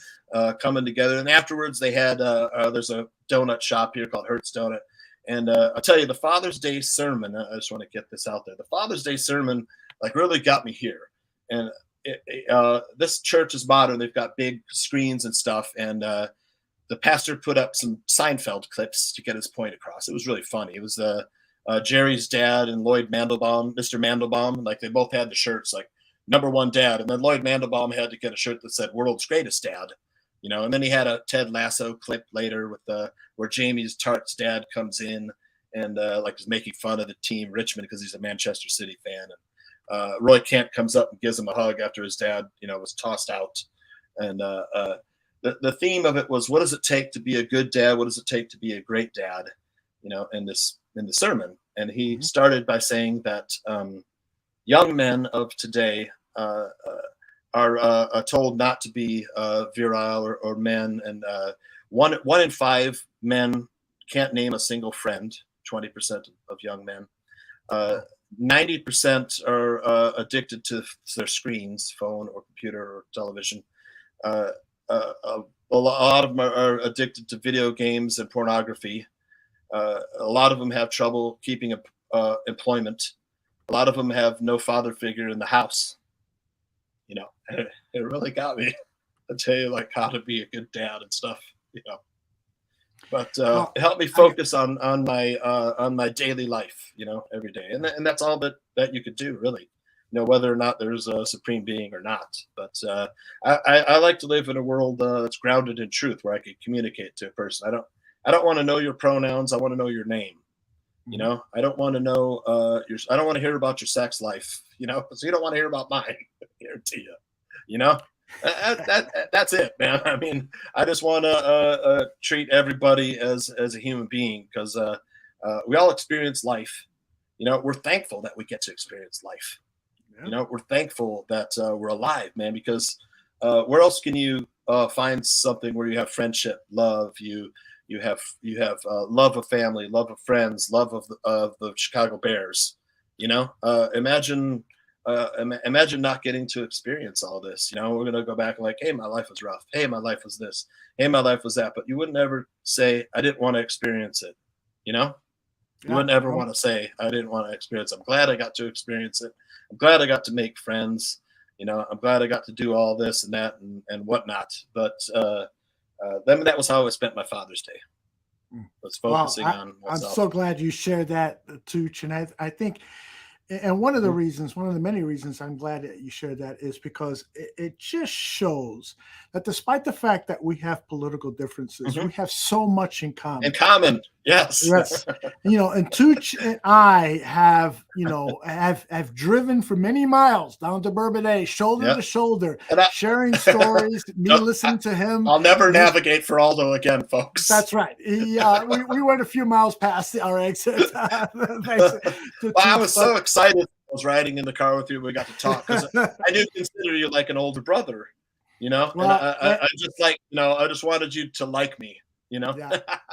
And I wish you would just consider me a bigger brother as opposed to an older brother. Okay, yeah. That's what I meant. Yeah. I'm just kidding. Maybe like a couple years older than me.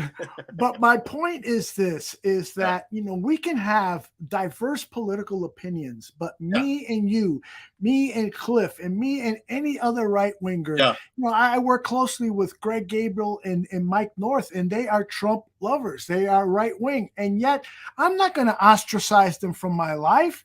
I have family members and in-laws who are Republicans and staunch conservatives, and while I disagree with them, we're able to have these conversations in a respectful manner. And sometimes we'll say something that's out of line and so forth because we're passionate. And I know that I've had that situation with Tooch right here on our show, and I've apologized to him about it. And he says, "You don't need to apologize." There's nothing to apologize for. But that's one of the reasons why I love you so much, is because some people would have said, "Well, fuck you, Aldo. I'm never going to talk to you again." But you were able to forgive me.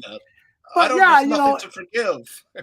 But some people might feel that way, and so I just want to say that we are able to talk about our differences in politics and able to get past the animosity we might feel about the political thought, but it should not change how I feel about John Santucci, a guy who is a great father to his daughters and his son, a great husband to his wife, a great friend to me and so many others. And I hope that he has some nice things to say about me. Now, please don't say them now, because, but that's how I feel. And Cliff said that if we're going to do a political show, that you, John, and him can represent the conservative point of view, and Dan and I can represent the left point of view, and that would be fun. That would be fun to talk about. I don't know if I'm really a conservative. Do I like conserving things that I think are worth conserving? Yes. Do I like preserving beauty? Of course. Things that are beautiful about this country. Am I sometimes resistant to change? Sure. Am I sometimes? We're all fearful of change. If we get used to our lives the way they are, we don't want too much change in them. But I'm kind of more. I like the way that the American system is set up, because I don't believe in like true democracy. Because if you had 51% and 49%, a true democracy is, in my opinion, semi-tyrannical, because you're always going to have like roughly half the people unhappy with a democratic decision, 51%, Now I kind of more like the the states deciding things, and I could choose to live here and vote for this or vote for that if I don't like something. You know, I think the state should be allowed to make more decisions. The federal government not get in the way. You know, I know that's Democrats want a bigger or large. Maybe they don't. I don't know. And I don't even know if Republicans want a bigger government or smaller government. They could be just saying that. You know, and I have a hard time believing any politician, whether on the right or on the left these days. I have a hard time believing any newscast because they were wrong about so many things. You know, I don't. I do feel that the next election, hopefully, you know, there's less war and more focusing on the American people. I'm worried because I'll be dependent on Social Security. You know, and if Social Security runs out. That's gonna cause me to you know, maybe be homeless, you know, because you know, that's why I was like, you know, I don't feel. I think that instead of I'm against the Ukraine war. I'm against it. Let me ask you. Let me interrupt you a second there, Tooch, and we're going to get out of here in 10 minutes. I promise. Yeah. I'm keeping it. Who was what political party introduced the Social Security program, which is the most popular FDR. Government program in history in the United States? Yep.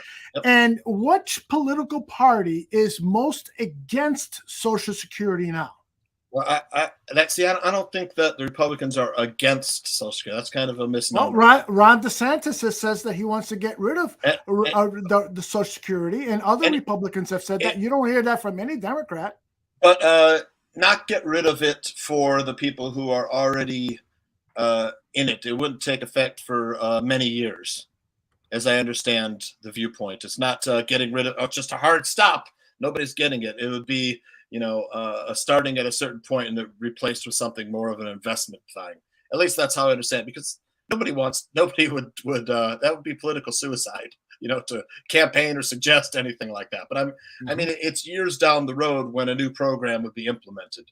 But do I think a new program should be implemented? No. I think we should, instead of spending recklessly like drunken sailors, I think we should be funding, you know, because there's plenty of senior citizens that are having a really hard time, you know, and I think that the money would have been better spent at home. I agree. I agree 100% with you. Social Security is a fantastic. I don't want to die in a nuclear war, Aldo. Yeah, I don't either. You know, I don't either. You know, that could happen like that, split second. Yeah. It could, you know? It could indeed. It could indeed. Anyway, this has been fun. Yeah. I really appreciate everybody who has been respectful, and everybody has been respectful in the chat room, sharing their political points of view. Chubb says 90% of people never collect Social Security, but they pay in, and we are supposed to believe they're about to run out. How do people not know the government is scamming you? Well, I'll tell you why. Because people have politicians have been dipping into. Politicians have been dipping into the Social Security fund, and this is every presidency. Every presidency has been taking money out of the Social Security fund and putting it into their budgets to help pay for some of their programs. Now, the biggest culprit was Ronald Reagan. He, because of his massive tax breaks, where he took the tax breaks that were 50-60% against the wealthy, he had to pay for his budgets by raiding the Social Security fund. So those are facts, and I'd be happy to prove them to you. Trickle down economics is the stupidest fucking policy ever. Thank you. By the way, Tooch, tell us about VIP. How's the betting been going? And close your show off by promoting what you got going on, brother. Well, I have been doing okay. I mean, I had a couple both my free plays won tonight. So I had a BetUS affiliation with BetUS, where I tweet out usually BetUS, and then I would like to have BetUS sponsor the weekend sports betting tips. Yes. So I'm working on talking with the guys and my marketing. I'm part of a small marketing group that was the former marketing team from Pinnacle. Which was the original sports book that started all the sports betting. And one of the guys who started Pinnacle is like, you know, he's kind of semi-retired. He just likes, he's a lonely old man. Sometimes he'll just call me, you know, and I'm on the phone for like an hour with him. And he's like semi-retired. And I love it.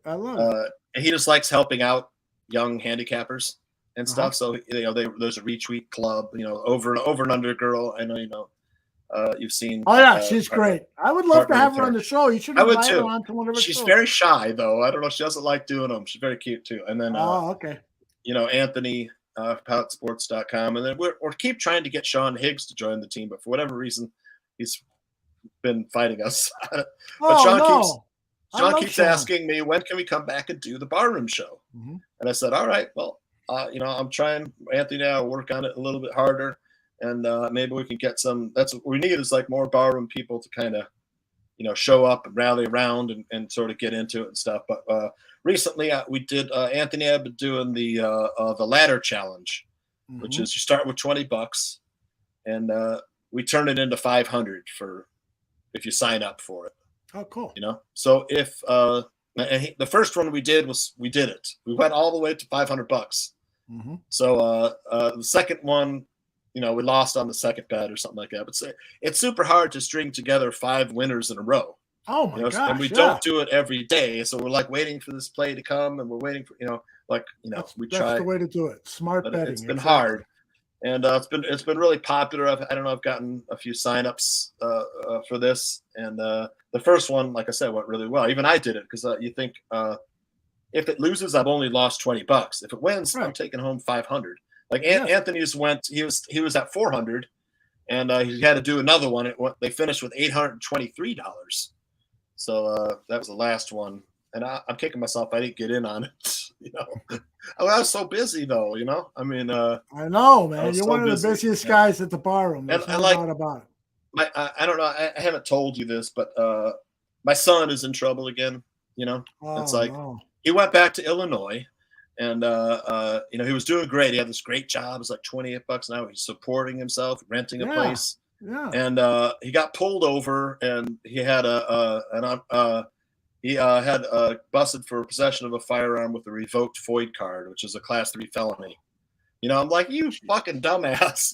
Like after I calmed down, I was like, look, it's okay. I started a give, send, go for him. Raised $1,300 for him to hire an attorney and stuff like that. So it's not all that bad. But I mean, how it is. I mean, you have kids, Aldo. And when they do something stupid, you're like, God damn it! Why didn't you listen? Why don't you listen to me? I'm never gonna lead you wrong. First of all, I told him like, don't leave Iowa, because there's a job fair at John Deere. They're paying $43 an hour. And he's like, nice. John Deere hates. They were against the scabs, whatever, something like that. I was like, what are you talking about? Just go. They pay for John Deere pays your full insurance, your premium and everything. You don't have to pay anything. At my job, I have to pay, I don't know, like 30 to 50% of a premium, out of my check. Like John Deere, you don't have to pay any. Plus, they have free school. They have profit sharing, a company match on your 401k. I'm like, dude, like $43 an hour is like $100,000 in Illinois. Fuck, man, that's good money. He didn't listen to me. So, he's now he's like, I don't think I'm gonna be able to come back to Iowa because they're not gonna let me leave the States. Yeah. So, but yeah. Good luck with that, brother. The kid, the other time he got busted for pot, and it was a month before Illinois legalized it. Oh, Jesus! I know. So we had another felony, but he pled to a misdemeanor, so he's okay. That's just not right. They should have thrown all those out. It's just fucking ridiculous. Oh my God! I know. Anyway, Tooch, I love you. Yeah, great discussion. I really, really appreciate us having a civil discussion about politics, and for everyone involved in the chat room, I truly appreciate that. I'd love to talk more about politics. What we'll do is we'll market it, we'll brand it as a separate political show, because I know some people show up here and they want to talk football and are not interested in talking politics. So we'll make sure that we do that, and will those guys come on like North and Gabriel? You know what? Maybe. I don't know. I think North will. Okay. Gabriel tells me he doesn't likes to talk about politics, but then every once in a while he just volunteers a political comment. How that is. Well, but Cliff is in, so just having the four of us and anybody else in the chat room who would like to be a part of that would be fun. to discuss our differences in a civil manner. It's hard to do. Oh, it is. It is. I mean, you look at Dan. Dan hung up on us, and that's not him, you know. But well, I mean, he's a hardcore liberal, you know. I don't know about that. I mean, Dan and I have had discussions about stuff.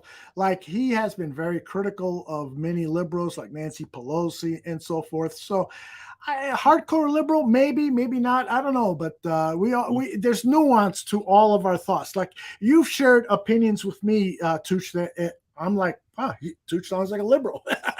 You know. Well, I mean, so we all have that, right? Certain things, yeah. I'm like, I think gay marriage should be legal. Mm-hmm. You know, you love who you love. Mm-hmm. You know, if you love who you love, you should be able to get married to that person. That is a true conservative opinion. Get government out of my life. If I want to love another man or whatever, government shouldn't be involved. Yep. That's a true conservative should be able opinion. to marry each other. Yeah, that's why I'm kind of in the center. I think, you know, but I mean, both sides are moving farther and farther apart, and I feel alienated, so to speak. Mm-hmm. But like I said, I just try to stick to my core values. Like I said, you know, comport your life as if there's a God. You know, don't destroy human life. Anti-war, pro-peace. You know, I don't want to be forced into, you know, I don't want my speech compelled. You know, like if someone were to say you must use someone's pronouns or you're going to be arrested. You know, I would be against that. Yeah. You know, I might agree with that. I'd have to study more on it, but yeah, that's a sensible opinion there. There's no doubt about that. Yeah. And if all right, let's pull the We'll plug on this one, Tooch.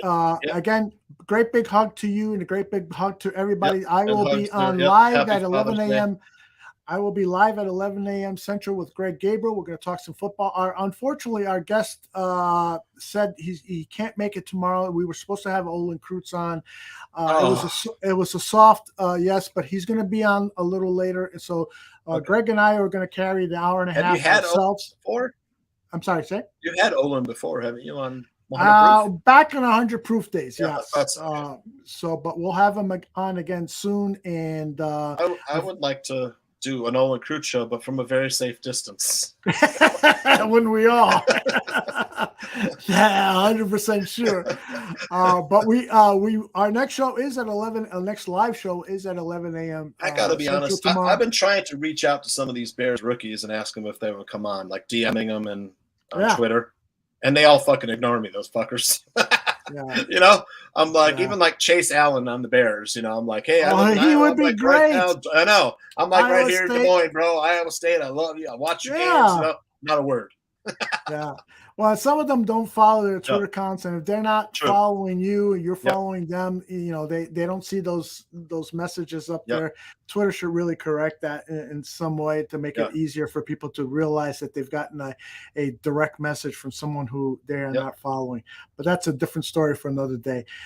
Thank you to everyone again who has watched this. We'll see you tomorrow, hopefully live at 11. If not, make sure you check out our programming on our YouTube Barrow Network channel or wherever you get our audio podcast. Big kiss to I got it the right way. Big kiss to Tooch right there on the cheek and to everyone else. No lip kissing. I'll talk to y'all later. Bye-bye.